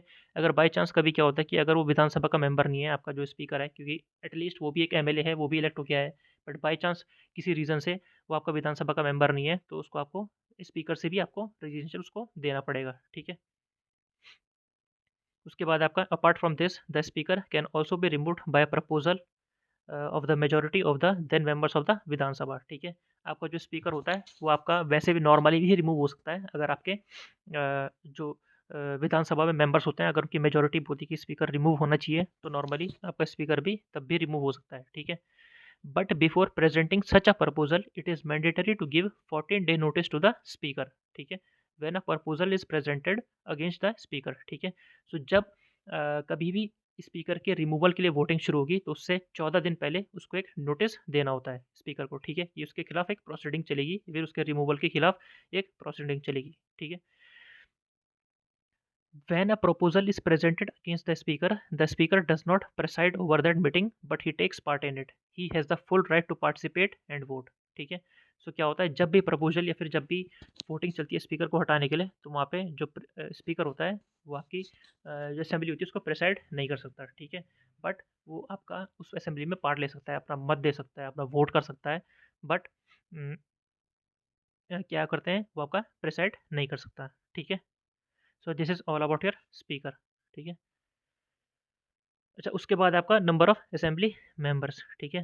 So before the formation of the state there were 22 assembly seats and 9 legislative council seats, ठीक है। सो जब हमारा state बना था उससे पहले हमारी 22 असेंबली सीट और 9 लेजिस्लेटिव काउंसिल सीट थी। So after the formation the number of assembly seat has increase to 70 after the delimitation of seats on November 5 2001, ठीक है। सो नवंबर 5 2001 में जब डिलिमिटेशन कमीशन आया था तो उसकी वजह से हमारी जो सीट थी वो 70 बन गई थी आपकी लेजिस्लेटिव असेंबली की उत्तराखंड की, ठीक है। The area was again delimited in February 2008, ठीक है। सो डिलिमिटेशन कमीशन क्या होता है, जो एक नॉर्मल कमीशन होता है जो करीब करीब कुछ कुछ टाइम गैप के बीच में होता है, और उसके थ्रू क्या होता है, आपका जो डिफरेंट असेंबली सीट्स होती हैं या फिर आपकी जो सेंटर में लोकसभा सीट्स होती हैं, उनके थ्रू आपकी सीट्स का बंटवारा होता है कि आपकी कितनी सीट्स होंगी, किस सीट के अंदर कौन कौन से राज्य है, फिर एरिया आएगा। ठीक है, so it is called your delimitation. ठीक है, सो 5 नवंबर 2001 के डिलिमिटेशन के बाद आपके स्टेट में 70 सीटें हो गई थी आपके उत्तराखंड में। ठीक है, so out of 70 seat of the state assembly the number of reserve seat is 15। ठीक है, सो हमारी जो 70 सीटें उत्तराखंड में, उसमें से हमारी 15 सीटें रिजर्व हैं। ठीक है, and these 15 seats are reserve like 13 for scheduled caste and 2 for scheduled tribe. ठीक है, सो हमारी जो 70 सीटें हैं उनमें से 15 सीटें रिजर्व हैं, और उन 15 रिजर्व सीटों में से 13 शेड्यूल्ड कास्ट की और 2 शेड्यूल्ड ट्राइब के लिए रिजर्व है। ठीक है, so the seats reserve for the scheduled tribes are Chakrata, that is your Dehradun, and Nanakmatta is your US Nagar. ठीक है, सो दो शेड्यूल्ड ट्राइब सीट्स आपकी रिजर्व हैं उत्तराखंड में, एक है आपकी चक्राता सीट और दूसरी नानकमत्ता है। ठीक है, अच्छा, उसके बाद आपकी इंटरम असेंबली की हम बात करें, in the interim assembly UP reorganisation bill 2000 that the year provision for 31 MLAs was made for the interim assembly of the Uttarakhand. Out of these 31 MLAs, 22 members were elected to the UP assembly in 1996, while 9 were members of the UP Legislative Council. ठीक है, सो जब आपका state formation हुआ था तो उस समय आपकी इंटरिम असेंबली बनी थी। ठीक है, किसके थ्रू बनी थी, आपकी यूपी रीऑर्गेनाइजेशन बिल 2000 के थ्रू। ठीक है, सो उसमें आपके नॉर्मली जो इंटरिम असेंबली थी आपका वर्क करने के लिए, जैसे हमारी इंटरिम पार्लियामेंट बनी थी हमारे कॉन्स्टिट्यूशन बनते समय, वैसे आपकी यहाँ पे इंटरिम असेंबली बनी थी। ठीक है, सो उस इंटरिम असेंबली में हमारे 31 एमएलएस थे, और उन 31 एमएलएस में से 22 हमारे यूपी असेंबली से इलेक्ट होकर आए थे, और बाकी जो हमारे 9 एमएलए थे वो हमारे आए थे यूपी लेजिस्लेटिव काउंसिल से। ठीक है,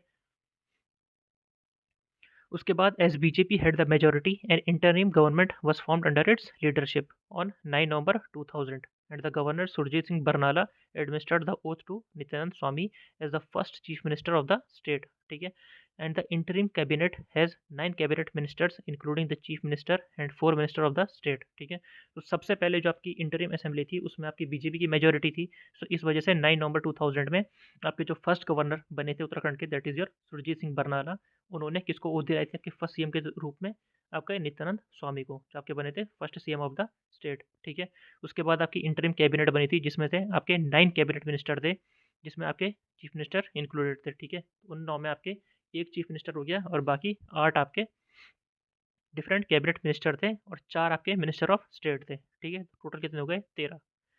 after Nityanand Swami resigned on 29 October 2001, Bhagat Singh Koshari became the second CM of the state and the interim government and remained chief minister till 2 March 2002। ठीक है, सो नित्यानंद स्वामी के रिजिग्नेशन के बाद हमारे भगत सिंह कोश्यारी जी हमारे दूसरे चीफ मिनिस्टर बने थे हमारी इंटरिम गवर्नमेंट के लिए। ठीक है, ये इलेक्टेड गवर्नमेंट ही इंटरिम गवर्नमेंट थी। ठीक है, उसके बाद Koshyari's interim cabinet included 9 cabinet members including chief minister and 3 minister of state.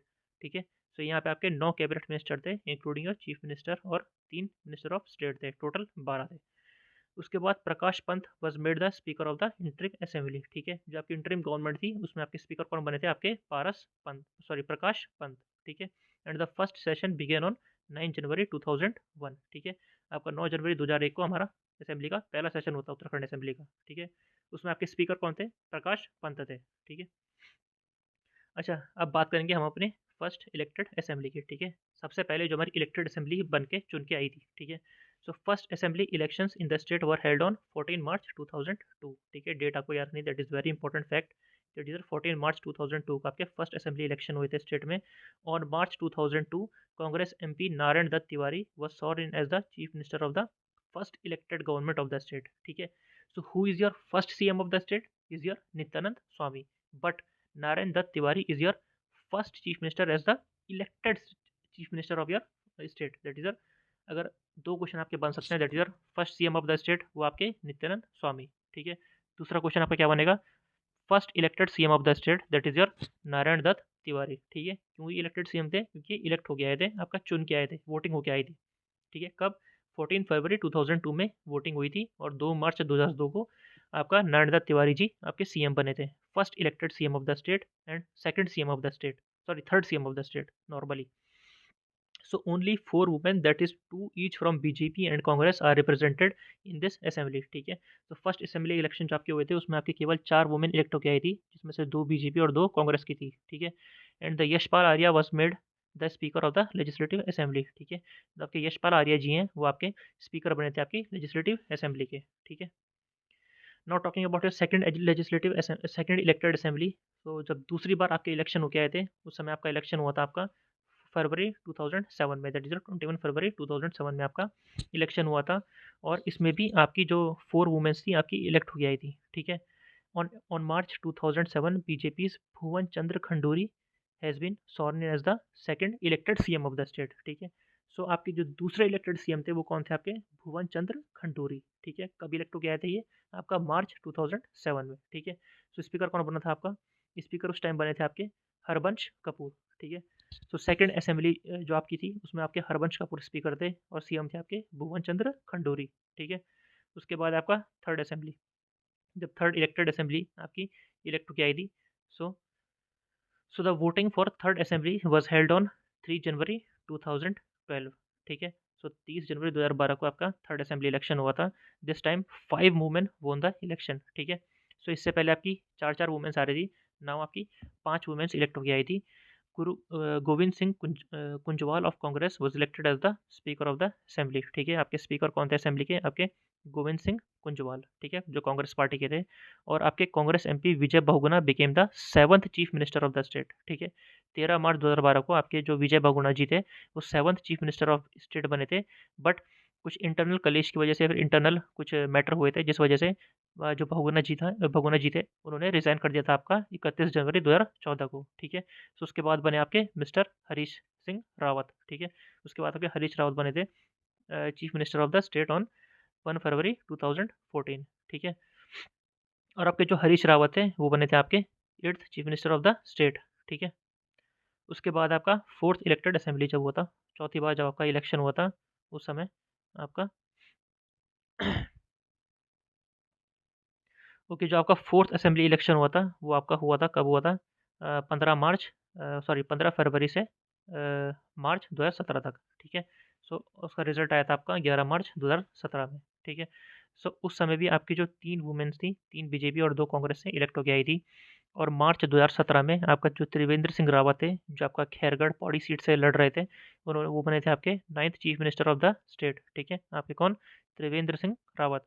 और त्रिवेंद्र सिंह रावत की ही वजह से हमारा जो गैरसैंण है वो हमारी कैपिटल बनी है, दैट इज और समर कैपिटल। ठीक है, अच्छा, along with the chief minister of the state, 9 ministers including 7 cabinet and 2 IC members of the state ministers were also sworn in। ठीक है, सो जो आपके चीफ मिनिस्टर थे उनके साथ आपके 7 कैबिनेट मेंबर्स और 2 independent charge minister of the state आपके, उन्होंने शपथ ली थी और ये फिर आपके कैबिनेट में आए थे। ठीक है, और मार्च 2017 में आपका Premchand Agarwal was elected as the speaker of legislative assembly. ठीक है, कौन थे आपके, प्रेमचंद अग्रवाल आपके स्पीकर बने थे मार्च 2017 में। ठीक है, उसके बाद है आपका फिफ्थ इलेक्टेड असेंबली। ठीक है, सो फिफ्थ इलेक्टेड असेंबली के लिए आपके इलेक्शन हुए थे कब, 14 फरवरी 2022 में। ठीक है, नॉर्मली आपसे जो बहुत लोग इस सेशन को देख रहे होंगे उन्होंने इस समय वोट दिया होगा। इट इज़ योर 14 मार्च 2022। ठीक है, और इलेक्शन रिजल्ट आए थे आपके 10 मार्च 2022 में। ठीक है, और इसमें से 70 सीटों में से आपका बीजेपी को मिली थी 47 सीट्स, कांग्रेस को मिली थी 19 सीट्स एंड बसपा को मिली थी, यानी बीएसपी बहुजन समाज पार्टी को मिली थी आपकी 2 सीट्स, और बाकी 2 आपकी इंडिपेंडेंट थी। ठीक है, उसके बाद मार्च 2022 में आपके जो पुष्कर सिंह धामी जी हैं वो आपके बने थे 12th chief minister of the state. ठीक है, और आपके गवर्नर कौन बने थे, आपका Gurmeet Singh, general lieutenant general Gurmeet Singh. ठीक है, जो आपके प्रेजेंट गवर्नर भी हैं। ठीक है, एंड इट इज़ नोट वर्दी that the time the maximum 8 women were elected. ठीक है, सो इस समय हमारा पहली बार ऐसा हुआ इस वाली असेंबली में कि हमारा 8 वुमेन्स इलेक्ट होके आई हैं एक साथ। ठीक है, आपकी maximum women in an assembly in Uttarakhand state. ठीक है, out of which 6 were from BJP and 2 were from Congress. ठीक है, अच्छा, इस समय एक बहुत इंपॉर्टेंट चीज़ हुई थी, वो हुई थी आपकी कोटद्वार असेंबली में जो एमएलए बन के आई थी, दैट इज़ रितु खंडूड़ी जी। वो बनी थी आपकी first women speaker of the state assembly. ठीक है, कौन, आपकी रितु खंडूड़ी जी। ठीक है, आपकी फर्स्ट फीमेल या फिर वुमेन असेंबली स्पीकर कौन बनी थी, आपकी रितु खंडूड़ी जी। ठीक है, it is very important fact, आपको याद रखना है। और करंट आपकी जो वुमेन स्पीकर वो भी रितु खंडूड़ी जी ही हैं। अच्छा, उसके बाद हम पढ़ेंगे डिफरेंट कमिटीज़ के बारे में, ठीक है। So the legislative assembly does not have enough time and facilities to consider each matter in depth, ठीक है। Therefore there is a provision to form the committees for various purposes, ठीक है। तो आपने जैसे सेंटर में पढ़ा होगा डिफरेंट डिफरेंट कमिटीज़ होती है, पीएसी पीयूसी कमेटी। सो वैसे ही आपका लेजिस्लेटिव असेंबली के लिए भी बहुत सारी कमिटीज़ होती हैं, क्योंकि आपका जो लेजिस्लेटिव असेंबली होती है उसके पास इतना समय तो होता नहीं है, क्योंकि सारे आपके एमएलएस जनप्रतिनिधि हैं, तो उनके डिफरेंट डिफरेंट काम्स हैं। और एडमिनिस्ट्रेशन में एक बहुत कॉम्प्लेक्स प्रोसीजर होता है एडमिनिस्ट्रेशन का, ठीक है। सो इस वजह से हमारे जो डिफरेंट कमिटीज़ होती हैं वो बनाई जाती हैं, क्यों? ताकि वो हमारा लेजिस्लेटिव असेंबली को एडजस्ट कर सके, या फिर जो इम्प्लीमेंटेशन है वो और स्मूथली और एफिशिएंटली हो सके, ठीक है। तो डिफरेंट कमिटीज़ क्या होंगी हमारी? Delegated law making committee, assurance committee, public accounts committee, that is your very important committee, public accounts committee, corporation committee, privileges committee, petition committee and housing committee, ठीक है। so these are your some examples of your committees, ठीक है। ये कुछ important examples हैं आपके committees के, ठीक है। उसके बाद आपका लीडर ऑफ अपोजिशन, ठीक है। सो नॉर्मली क्या होता है, आपका जो सबसे मेजॉरिटी गवर्नमेंट आपकी असेंबली में होती है, तो उसका जो हेड होता है उसको हम क्या बोलते हैं? सीएम बोलते हैं, या फिर स्टेट में हम बोलते हैं पीएम, ठीक है।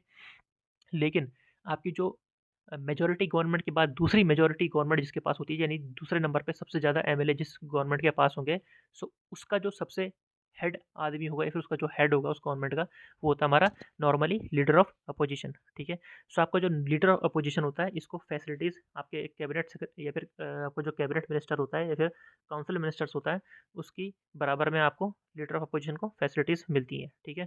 So the leader of the second largest party in the state assembly which is not a part of the government is recognized as the opposition leader and is given facilities similar to those of the cabinet minister level, ठीक है। तो cabinet level के जो minister होते हैं उनकी तरह facilities मिलती है, जैसे कार्स हो गया, उनकी तरह पेंशन हो गया, फिर सैलरीज हो गई, सारे सब चीज़ें लीडर ऑफ अपोजिशन को मिलती हैं, ठीक है।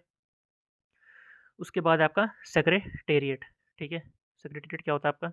जैसे the state assembly has its own secretariat, ठीक है। Its functioning is completely independent from other secretariats and secretaries of the state government, ठीक है। सो नॉर्मली जो आपका स्टेट असेंबली होती है, उसमें आपका मैंने सेक्रेटेरिएट पढ़ाया था आपको, जो एग्जिस्ट करते हैं आपके डिफरेंट डिफरेंट मिनिस्टर्स को, या फिर आपके काउंसिल ऑफ मिनिस्टर्स को एग्जिस्ट करते हैं उनके काम्स में, फिर उनके इम्प्लीमेंटेशन में। So this secretary is very different, ठीक है। इसमें क्या होता है, ये नॉर्मली स्मूथ फंक्शंस, आपका जो हाउस ढंग से चल रहा है कि नहीं चल रहा, उसकी जो प्रोसीडिंग्स हो रही ढंग से हो नहीं रही है, नहीं हो रही है, या फिर आपका जो डिफरेंट कमिटीज़ हैं वो आप ढंग से काम कर रही है नहीं कर रही हैं, आपकी प्रोसीडिंग अच्छे से हो रही कि नहीं हो रही। तो डिफरेंट जो आपकी लेजिस्लेटिव असेंबली के डिफरेंट जो कार्यभार संभाल के रखता है वो होता है आपका सेक्रेटेरिएट, है ना। या फिर आपका उसको हम सेंट्रल सेक्रेटेरिएट भी बोलते हैं आपका सेंट्रल गवर्नमेंट में, और स्टेट गवर्नमेंट में हम बोलते हैं उसे स्टेट सेक्रेटेरिएट, ठीक है। तो यहाँ पे जैसे लिखा हुआ है, its functioning is its functioning is completely independent from other secretariats and secretaries of the state government, ठीक है। The secretariat is divided into various sections which look after the functioning of the house accounts proceedings and other constituted committees, है ना। जैसे हमने committee से भी पढ़ी थी, तो उन सबका फॉर्मेशन या फिर उन सबका जो एग्जीक्यूशन या फिर उनका जो काम चल रहा है, उन सबका प्रोसीडिंग्स कौन दिखता है? आपका सेक्रेटेरिएट दिखता है, ठीक है। उसके बाद आपका रिप्रेजेंटेशन इन पार्लियामेंट, ठीक है। सो आपको पता होना चाहिए कि हमारा जो उत्तराखंड स्टेट है उसमें हमारा पार्लियामेंट में कैसी रिप्रेजेंटेशन है। हमारी 5 सीट्स लोकसभा में है, और हमारी 3 सीट्स हमारी राज्यसभा में है, ठीक है। सो हमारी जो 5 लोकसभा सीट्स हैं उनमें से कौन कौन सी हमारी सीट है? फर्स्ट ऑफ ऑल इधर अल्मोड़ा, पौड़ी, टिहरी, नैनीताल एंड हरिद्वार, ठीक है। अभी 2024 में लोकसभा के इलेक्शन हुए थे, उसमें आपको पता होगा, ठीक है। सो आपकी जो ये अल्मोड़ा सीट है, it is reserve for your scheduled caste, ठीक है। जबकि रिजर्व सीट है फॉर योर पार्लियामेंट और योर लोकसभा, ठीक है। And as per the delimitation of 2008 each Lok Sabha constituency has 14 assembly seats, ठीक है।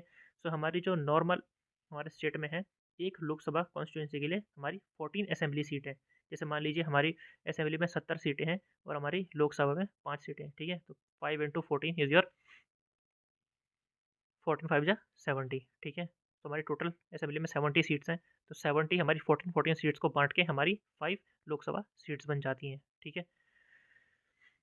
उसके बाद हमारा जुडिशरी, ठीक है। It is also a third important organ of your state और डेमोक्रेसी, ठीक है। जुडिशरी में हम क्या पढ़ेंगे? Judiciary is your third important organ of the government. It is the main function is to interpret the law.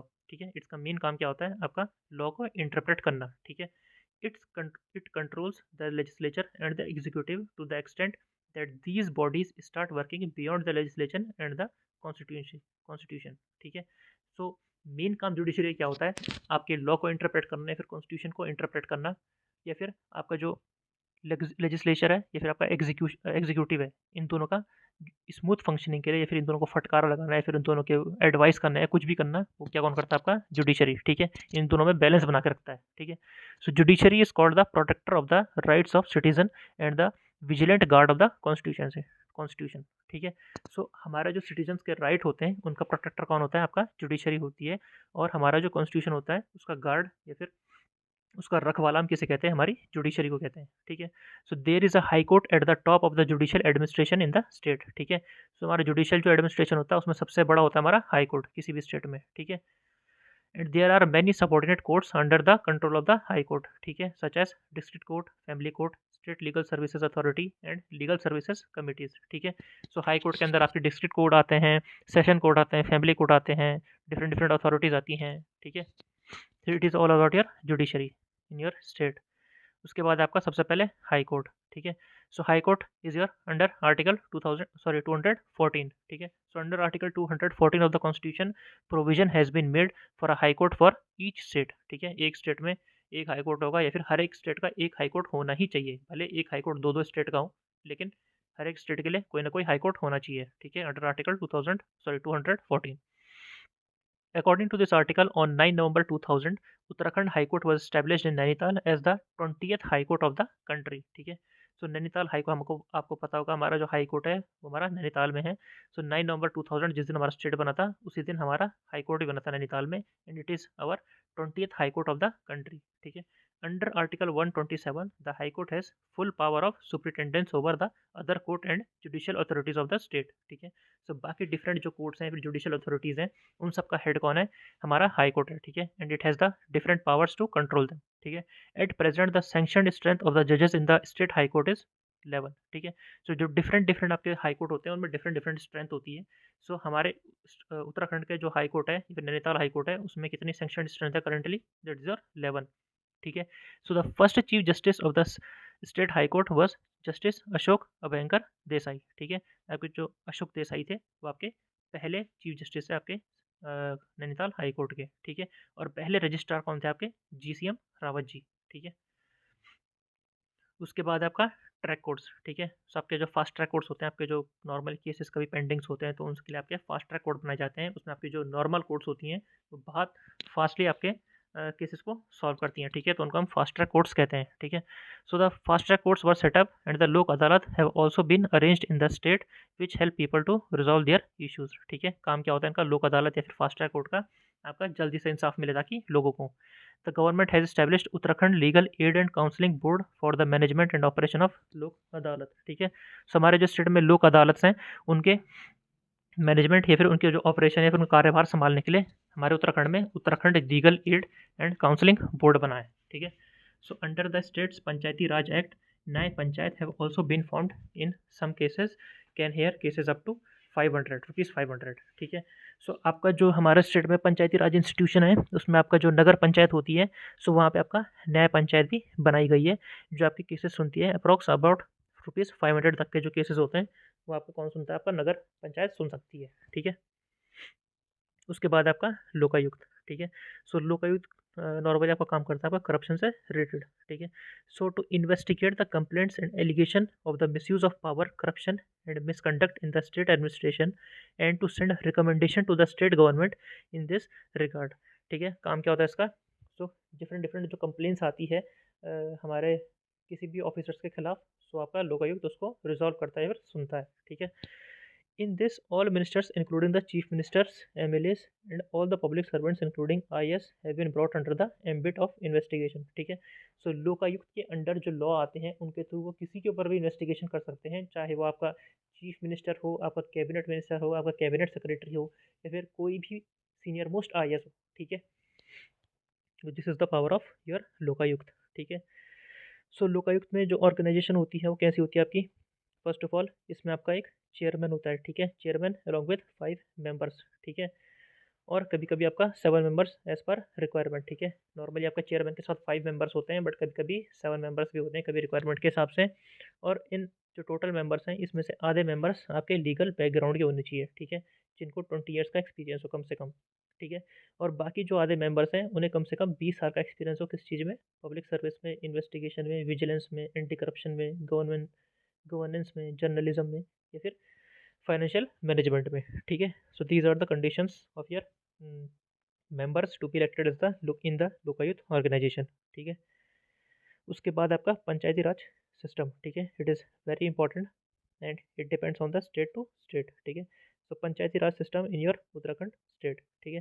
So the panchayati raj system was first implemented in the state on 15th August 1947, ठीक है, under the United province Panchayati raj act of 1947। In 19 from 1961 this system was implemented in a 3-tier form under the UP Area Committee and the District Council Act of 1961, ठीक है। So panchayati राज सबसे पहले implement कहाँ हुआ था आपका, 15 अगस्त 1947 में, किसके through, United province Panchayati raj act of 1947, ठीक है। और 1961 से ये जो सिस्टम है इसके 3 टायर बन चुके हैं, ठीक है। उसके बाद आपका अप्रैल 1994 में, that is 22 April 1994, it was implemented as a constitutional body of the under the under your UP panchayat law amendment bill in 1994, ठीक है। तो यूपी पंचायत लॉ एक्ट 1994 के थ्रू ये आपका कॉन्स्टिट्यूशनल बॉडी बन गई थी, ठीक है, किसके थ्रू, आपका आर्टिकल नहीं, कॉन्स्टिट्यूशनल अमेंडमेंट ऑफ 73, ठीक है। तो 73 आपका जो कॉन्स्टिट्यूशनल अमेंडमेंट है उसके थ्रू आपका जो पंचायती राज इंस्टीट्यूशन है वो आपका कॉन्स्टिट्यूशनल बॉडी बन गई थी, ठीक है।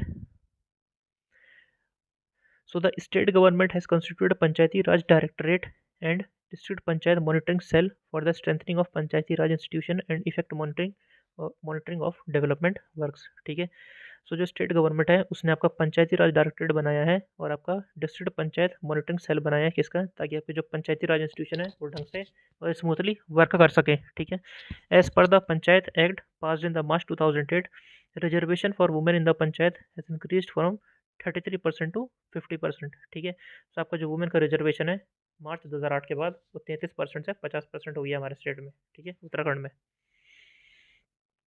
अच्छा, जो आपका पंचायती राज सिस्टम है उत्तराखंड में वो आपके नॉर्मली थ्री सिस्टम्स में है ना। तो सब एक आपका होता है अर्बन एरियाज़ में और एक होता है रूरल एरियाज़ में, ठीक है। तो सबसे पहले हम रूरल एरियाज़ का पढ़ेंगे। तो सबसे पहले आता है आपका सबसे बड़ा, that is your district panchayat, ठीक है। सो district panchayat that is the top most body of the panchayati raj system, ठीक है, सबसे बड़ी बॉडी आपकी डिस्ट्रिक्ट पंचायत होती है and it is a corporate body. Its members are elected by the people of the district who are 18 years of age और above, ठीक है। सो आपके जो वोटिंग होते हैं 18 ईयर्स ऑफ एज के और या फिर उसके ऊपर की, सो वो आपके कौन चुनते हैं, डिस्ट्रिक्ट पंचायत के आपके मेंबर्स चुनते हैं, ठीक है। सो district panchayat president preside over the district panchayat, ठीक है। जो प्रेसिडेंट होता है वो आपकी इसकी प्रोसीडिंग को एड्रेस करता है। The president and the vice president of the district panchayat are elected by the elected members of the district panchayat, ठीक है। सो आपका डिस्ट्रिक्ट पंचायत में सबसे पहले लोग आपके जो मेंबर्स होते हैं उनको इलेक्ट करते हैं और उसके बाद जो ये सारे इलेक्टेड मेंबर्स हैं ये साथ में बैठ के अपना इलेक्ट करते हैं अपने प्रेसिडेंट और वाइस प्रेसिडेंट को, ठीक है। उसके बाद आपका all the chiefs of the district, Lok Sabha members, Rajya Sabha members, state assembly members are the ex officio members of your district panchayat, ठीक है। सो उस पंचायत में जहाँ पे अगर आपका कोई लोकसभा मेंबर है या विधानसभा का मेंबर है या राज्यसभा का मेंबर है, वो सब यहाँ पे डिस्ट्रिक्ट पंचायत के मेंबर्स होते हैं, ठीक है। And they can all participate in the proceedings of the district panchayat, ठीक है, and even can vote, but they can not vote during their no confidence motion, ठीक है। नो कॉन्फिडेंस मोशन क्या होता है, कभी भी किसी का रिमूवल के लिए या फिर जो नॉर्मली प्रेसिडेंट हो गया वाइस प्रेसिडेंट होगा उसको रिमूवल के लिए नो कॉन्फिडेंस मोशन लाया जाता है आपका डिस्ट्रिक्ट पंचायत में। उस समय जो आपके जो एक्स ऑफिशियो मेंबर्स होते हैं like Lok Sabha member, Rajya Sabha member और स्टेट असेंबली मेंबर, सो वो आपके वोट नहीं कर सकते हैं, ठीक है। So it's secretary is your CDO, ठीक है। तो आपका जो चीफ डेवलपमेंट ऑफिसर होता है फिर CDO होता है, वो आपका सेक्रेटरी होता है, किसका, आपका डिस्ट्रिक्ट पंचायत का, ठीक है। अच्छा, जो आपका डिस्ट्रिक्ट पंचायत है that forms 6 types of committees among its members. ठीक है, तो इसमें भी आपकी डिफरेंट डिफरेंट कमिटीज़ होती है। कौन कौन सी होती है? नॉर्मली 6 टाइप की होती हैं। That is planning and development committee, education committee, health and welfare committee, administrative committee, water and management, biodiversity management committee and construction work committee. ठीक है, सो इन कमिटीज से क्या होता है, आपका जो रोल होता है डिस्ट्रिक्ट पंचायत का वो डिफरेंटली डिवाइड हो जाता है and it is easy for them to work in different different directions particularly. Okay, उसके बाद आपका नगर या फिर क्षेत्र पंचायत। ठीक है, सो ये सबसे बड़ी बॉडी थी आपकी डिस्ट्रिक्ट पंचायत, उसके बाद थी आपकी नगर या फिर क्षेत्र पंचायत। ठीक है, so the Nagar panchayat is your mid level corporate body. ठीक है, ये आपकी मिड लेवल बॉडी होती है and it's chairman is called प्रमुख। ठीक है, प्रमुख उसे कहते हैं और वाइस चेयरमैन को कहते हैं हम उप प्रमुख। ठीक है, apart from this there is also junior अप प्रमुख। ठीक है, पहले होता है आपका प्रमुख, उसके बाद होता है आपका उप प्रमुख और उप प्रमुख के नीचे होता है जूनियर उप प्रमुख। ठीक है, so the members of Kshetra Panchayat are elected in the same way by the voters who are 18 years of age or above. ठीक है, so the number of elected members of the क्षेत्र panchayat cannot be less than 20 और more than 40। ठीक है, तो किसी भी क्षेत्र पंचायत में जो इलेक्टेड मेंबर्स होते हैं उनकी संख्या 20 से कम और 40 से अधिक नहीं होनी चाहिए। ठीक है, it is the condition for क्षेत्र पंचायत इन उत्तराखंड।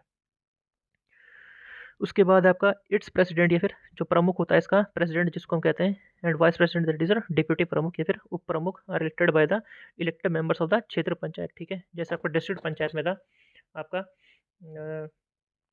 जो इलेक्टेड मेंबर्स होते थे वो आपका प्रेसिडेंट और वाइस प्रेसिडेंट इलेक्ट करते थे, तो यहाँ पे जो आपका प्रमुख या फिर उप प्रमुख है वो भी आपका इलेक्टेड मेंबर से सेलेक्ट करते हैं। ठीक है, so the gram pradhan, the Lok Sabha member, Rajya Sabha member and the state assembly member coming under the area of the panchayat और ex officio members of the area panchayat. ठीक है, सो उस क्षेत्र पंचायत के अंदर बाई चांस कोई एमएलए आता है या फिर कोई विधानसभा की सीट आती है या फिर लोकसभा की सीट, राज्यसभा की सीट या फिर जो भी आपके ग्राम प्रधान आते हैं वो सब उसके मेंबर्स होते हैं। ठीक है, और सेम वे में वो आपके पार्टिसिपेट कर सकते हैं आपकी क्षेत्र पंचायत की मीटिंग में। ठीक है, और वोट भी कर सकते हैं, बट कॉन्फिडेंस में नो कॉन्फिडेंस मोशन में आपका वोट नहीं कर सकते। ठीक है, जैसे मैंने आपको बताया था, किसके खिलाफ? आपके चीफ या फिर डेप्यूटी चीफ यानी प्रमुख या फिर उप प्रमुख के खिलाफ।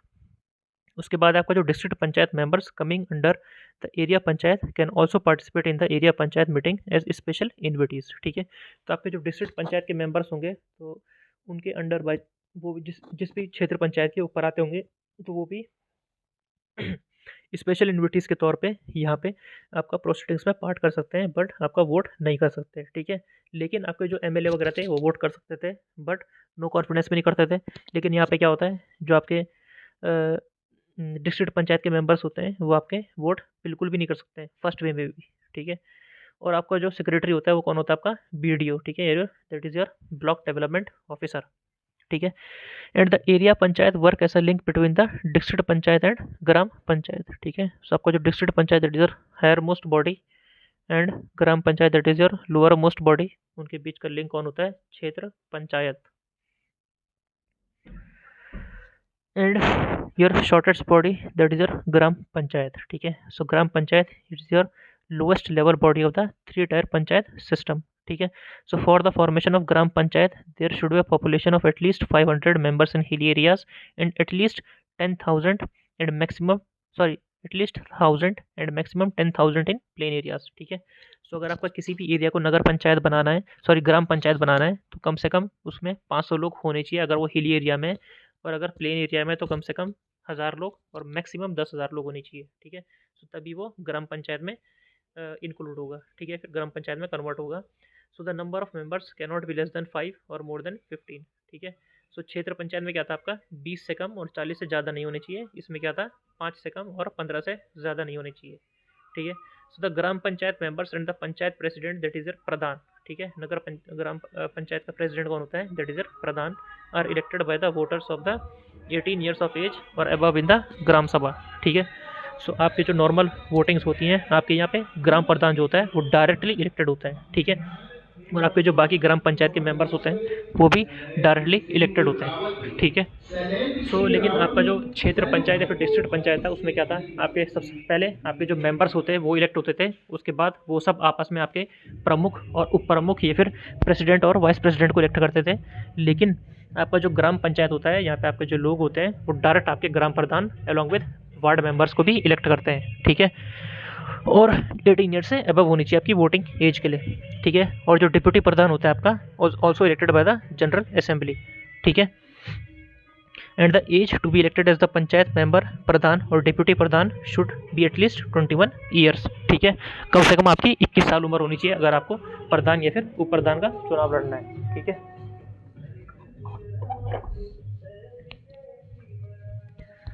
उसके बाद आपका the assembly of the registered voters under the gram panchayat found by the coming one और more villagers is called your general assembly, ठीक है।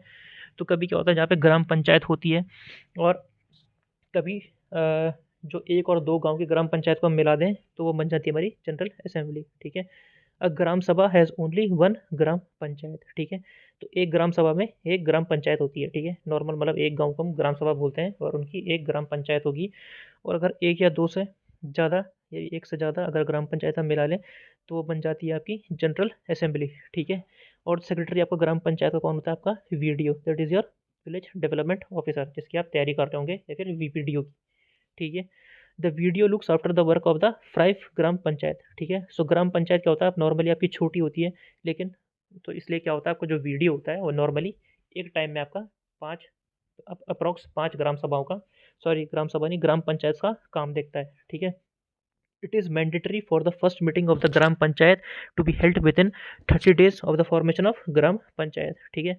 सो ग्राम पंचायत में कंडीशन है कि जब आपकी जो ग्राम पंचायत वो इलेक्ट हो जाएगी तो उसके 30 दिन के अंदर अंदर उसकी पहली मीटिंग हो जानी चाहिए, ठीक है। The work of the declaring a housing group as the gram sabha and determining its name is done by the state government, ठीक है। तो किसी भी ग्राम सभा को डिक्लेयर करने के लिए, डिक्लेयर करने का काम कौन होता है, आपका स्टेट गवर्नमेंट का होता है, ठीक है। The gram sabha holds 2 general meetings every year which are presided over the gram pradhan, ठीक है। तो ग्राम सभा में नॉर्मली एक साल में 2 मीटिंग होती हैं, जिसका प्रमुख बनाया जाता है आपका ग्राम प्रधान को, ठीक है। And the aforementioned 6 committees are found at this level 2, ठीक है। तो नॉर्मली क्या होता है, जो ग्राम पंचायत होती है आपका इसमें भी कमिटीज़ होती हैं, ताकि आपका जो डिफरेंट डिफरेंट कार्य हैं, different different fields of work हैं, वो एफिशिएंटली और स्मूथली हो सकें, ठीक है। और नॉर्मली जो आपका इन कमिटीज़ 6 कमिटीज़ होती हैं, इन 6 कमिटीज़ में से आपकी जो एजुकेशन कमेटी, हेल्थ कमेटी और वेलफेयर कमेटी होती है, इसकी जो चेयरपर्सन वो है नॉर्मली वुमेन को बनाया जाता है, ठीक है। It is not a proper law, but normally आपका वुमेन को चेयरमैन बनाया जाता है इन कमिटीज़ का under 6 committees of your gram panchayat, ठीक है। अच्छा, उसके बाद है आपका न्याय पंचायत, ठीक है। न्याय पंचायत क्या होता है, नॉर्मली ग्राम पंचायत मैंने आपको बताया था, हाई कोर्ट या फिर जुडिशरी में बताया था कि नॉर्मली ग्राम पंचायत के पास पावर होती है आपका प्रोसीडिंग सुनने की या फिर केसेस करने की अप टू ₹500। सो उसको हम कहते हैं हमारा न्याय पंचायत, ठीक है। तो यहाँ पे लिखा हुआ है that is your can hear the cases value up to ₹500, ठीक है। They have the power to punish even in the small criminal cases under the IPC, ठीक है। आईपीसी के अंडर ये छोटे मोटे क्रिमिनल केसेस को भी उसमें ये पनिश कर सकते हैं। And they can hear cases up to the value of ₹100, ठीक है। And can impose fines but not jail, ठीक है। तो आपका ये नॉर्मली क्या होता है, जेल आपका प्रोवाइड नहीं कर सकते हैं, बट आपका फाइन इम्पोज कर सकते हैं, ठीक है। So the all records of general panchayat are with the village head and the secretary is appointed by the village panchayat, ठीक है। तो आपका जो सेक्रेटरी होता है विलेज पंचायत का, वो आपका बनाया जाता है सॉरी, जो आपका सेक्रेटरी होता है वो आपको बना, न्याय पंचायत का वो बनाया जाता है आपका विलेज पंचायत के थ्रू। एंड नॉर्मली जो आपके सारे रिकॉर्ड्स होते हैं आपके न्याय पंचायत के, वो आपके रखे जाते हैं किसके पास, जो आपका गांव का मुखिया होता है उसके पास, ठीक है। अब है आपका म्युनिसिपल सिस्टम, ठीक है। आपका नॉर्मली क्या होता है कि जो आपका लोकल बॉडीज़ है, अर्बन लोकल बॉडीज़, तो आपका लोकल बॉडीज़ जैसे आपका जो ग्रामीण इलाके हैं, वहाँ पे आपके अपने 3 टायर पड़े थे, डिस्ट्रिक्ट पंचायत, क्षेत्र पंचायत एंड नगर पंचायत, या फिर ग्राम पंचायत, ठीक है। पहला था आपका डिस्ट्रिक्ट पंचायत, क्षेत्र या फिर क्षेत्र पंचायत, और थर्ड था आपका ग्राम पंचायत, ठीक है। तो उसी के हिसाब से आपका प्लेन्स में होता है आपका म्युनिसिपल सिस्टम, ठीक है। The system of the urban self government in the state was introduced in the 1916 under the United service province area 1916, ठीक है। सो जो आपका लॉ है United province town area act of 1916, इसके अंडर आपका urban self government की local bodies बनाई गई थी, ठीक है। So these bodies were given constitutional status by the 74th constitutional amendment, ठीक है। सो आपकी जो अर्बन लोकल बॉडीज़ हैं उनको किससे बना था कॉन्स्टिट्यूशनल स्टेटस? आपका 74th कॉन्स्टिट्यूशनल अमेंडमेंट से, ठीक है। और आपका जो पंचायती राज सिस्टम है उनका किससे बना था? 73 कॉन्स्टिट्यूशनल अमेंडमेंट से, ठीक है। A new act was passed for these bodies in 1994। तो सबसे बड़ी बॉडी आपकी जो होती है वो होती है इसमें, दैट इज म्युनिसिपल कॉरपोरेशन, ठीक है, जो आपकी बड़ी बड़ी सिटीज़ में होती है। So according to the revised rules the corporation is formed in the state in दो cities where population is more than 1 lakh and, आपका 2 बार रिपीट हो गया है। सो नॉर्मली इसमें क्या होता है, आपका जब किसी भी सिटी की पॉपुलेशन 1 लाख से ऊपर होती है तो आपके उसको म्युनिसिपल कॉर्पोरेशन में तब्दील कर दिया जाता है, ठीक है। देयर आर 90,000 और मोर इन द माउंटेन्स, ठीक है। तो माउंटेन्स में ये कंडीशन है आपकी 90,000 या फिर उससे ऊपर है, और प्लेन्स में आपकी 1 लाख है, ठीक है, 1 लाख से ऊपर। So the municipal corporations are composed of city chief या फिर जिसको हम मेयर कहते हैं, और deputy mayor and the councillor और द काउंसिलर्स, ठीक है। सो इसमें क्या होता है आपके, एक मेयर होता है, डेप्यूटी मेयर होता है, और होते हैं बाकी काउंसलर्स, ठीक है, जिनको हम पार्षद कहते हैं, ठीक है। And the city chief and the councillors are elected directly from for a term of 5 years, ठीक है। सो आपका म्युनिसिपल कॉर्पोरेशन जो होता है उसमें आपका जो पार्षद होते हैं या फिर जिसको हम काउंसलर्स कहते हैं, और आपका जो मेयर होता है वो डायरेक्टली इलेक्टेड होता है 5 साल के लिए, ठीक है।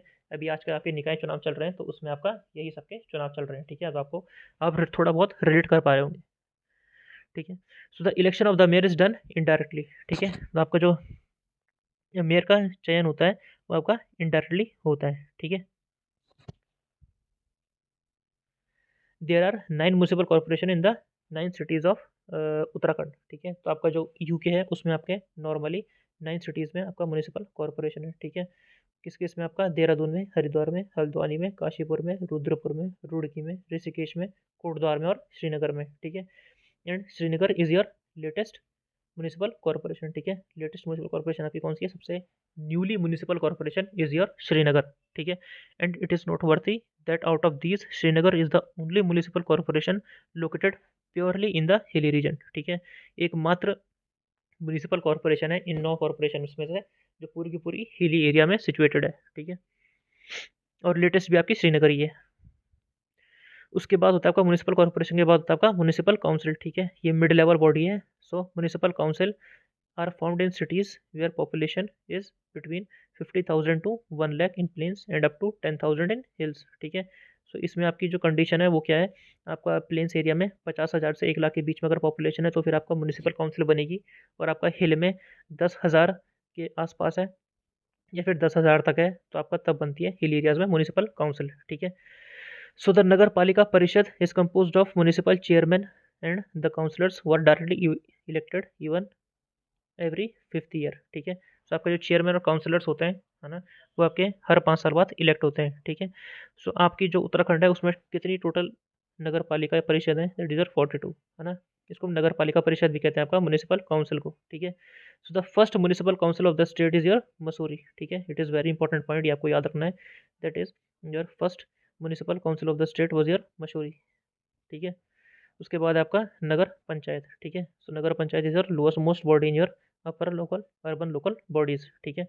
So the city towns with a population between 5,000 to 50,000 in the 50,000, so in this type of cities the Nagar panchayat is formed, ठीक है। तो नॉर्मली जो टाउन्स या फिर सिटीज़ होती हैं अगर वहाँ पे पॉपुलेशन आपकी 5 से 50,000 के बीच में है तो वहाँ पे आपकी नगर पंचायत फॉर्मेशन होती है, नगर पंचायत आपकी बन सकती है, ठीक है। तो नगर पंचायत में क्या होता है, आपका जो नगर पंचायत प्रेसिडेंट होता है वो होता है अलॉन्ग विद द काउंसलर्स, ठीक है। आपका प्रेसिडेंट और काउंसलर जैसे नहीं पार्षद, ठीक है, which is elected after every 5th year, ठीक है। हर 5 साल बाद आपका चुनाव होगा। और टोटल आपकी कितनी नगर पंचायत हैं? आपकी 53 नगर पंचायत, ठीक है, स्टेट में। Out of which 3 Nagar Panchayat that is your Badrinath, Kedarnath and Gangotri, there are no election as there are nominated panchayat, ठीक है। सो नॉर्मली क्या आपकी नॉर्मल जो नगर पंचायत होती है वो आपके इलेक्शन होते हैं हर 5 साल बाद, आपके जो काउंसलर्स होते हैं और आपका प्रेसिडेंट होता है उसको चुना जाता है। लेकिन हमारे स्टेट में 3 ऐसे नगर पंचायत हैं, यानी बद्रीनाथ, केदारनाथ और गंगोत्री नगर पंचायत, जहाँ पे आपका इलेक्शन नहीं होता है, ठीक है। सो यहाँ पे आपके जो इलेक्शन के अलावा जो आपके काउंसलर्स होते हैं या फिर आपका जो प्रेसिडेंट होता है वो आपका नॉमिनेटेड होता है, ठीक है, वो हमारे नॉमिनेटेड होते हैं। So they are called your nominated panchayat, ठीक है। सो उत्तराखंड की पॉलिटी में क्लास फर्स्ट में हमारे लिए इतना ही। So thank you all of you कि आप इस वीडियो में यहाँ तक आए। और मैं उम्मीद कर रहा हूँ कि आप प्रॉपर अपने नोट्स बना रहे होंगे, और प्रॉपर नोट्स के बाद आप उन्हें प्लीज़ रिवाइज़ कीजिएगा, क्योंकि जब तक आप रिवीजन नहीं करेंगे तब तक आपको याद नहीं होगा, ठीक है। सो नॉर्मली पॉलिटी आपका कंपैरेटिवली ईजी सब्जेक्ट होता है, इस वजह से आपको ज़्यादा हार्ड नहीं लगा होगा। लेकिन अगली वीडियो में हम शुरुआत करेंगे अपनी हिस्ट्री से, ठीक है। सो आप प्लीज़ तब तक चैनल को लाइक कीजिए, शेयर कीजिए, फॉलो कीजिए, कमेंट कीजिए। कोई कमी आपको लगती है तो आप कमेंट कीजिए, कुछ भी आपको, और ताकि हम और बेहतरीन से बेहतरीन हो सकें। अगर आप सब्सक्राइब करते हैं, लाइक करते हैं, तो हमें भी मोटिवेशन मिलता है और आपके लिए हार्ड वर्क करने का और अपने आप को इम्प्रूव करने का, ठीक है। सो प्लीज़ अपने नोट्स बनाते रहिए और प्रॉपर टाइमली रिवाइज़ करते रहिए, क्योंकि आपके एग्ज़ाम्स जो हैं लोअर पीसीएस का एग्ज़ाम्स बहुत पास है, अप्रैल में, सॉरी मई में। आपका अपर पीसीएस का एग्ज़ाम बहुत पास है, आपका वीडियो पीपीडीओ का एग्ज़ाम पास में है, आपका जो फॉरेस्ट रेंजर्स है उनका एग्ज़ाम बहुत पास में है ना। सो प्लीज़ अगर आपको इनमें अच्छे से अपनी प्रिपरेशन करनी है, या फिर अच्छे अच्छे क्वेश्चन सॉल्व करने हैं, अपनी एक्यूरेसी और मार्क्स बढ़ाने हैं, सो प्लीज़ आप प्रॉपर रिवीजन कीजिए और प्रॉपर आप अपने नोट्स बनाइए, ठीक है। क्योंकि आपको जैसे पता होगा कि इंग्लिश कंटेंट बहुत ही कम अवेलेबल है आपका यूट्यूब में, बहुत ही रीडली अवेलेबल, या फिर आपका लगभग ना के बराबर अवेलेबल है। इवन बुक्स भी आपकी इंग्लिश मीडियम में अवेलेबल बिल्कुल भी नहीं है, ठीक है। सो इस वजह से ये प्रॉपर इसका आपका जो बैच है उत्तराखंड जीएस का, वो इसलिए बनाया गया है ताकि आपको इंग्लिश में कंसाइज वे में हर नोट्स मिल जाए ए टू जेड, ठीक है। जैसे आपको हिंदी मीडियम के लिए रिसोर्सेज, जो डिफरेंट रिसोर्सेज हैं वो अवेलेबल हैं, ऐसे ही इंग्लिश मीडियम के लिए भी सारे रिसोर्सेज अवेलेबल होने चाहिए, ठीक है। सो यही मेन मोटिव है इस बैच का, ठीक है। सो थैंक यू।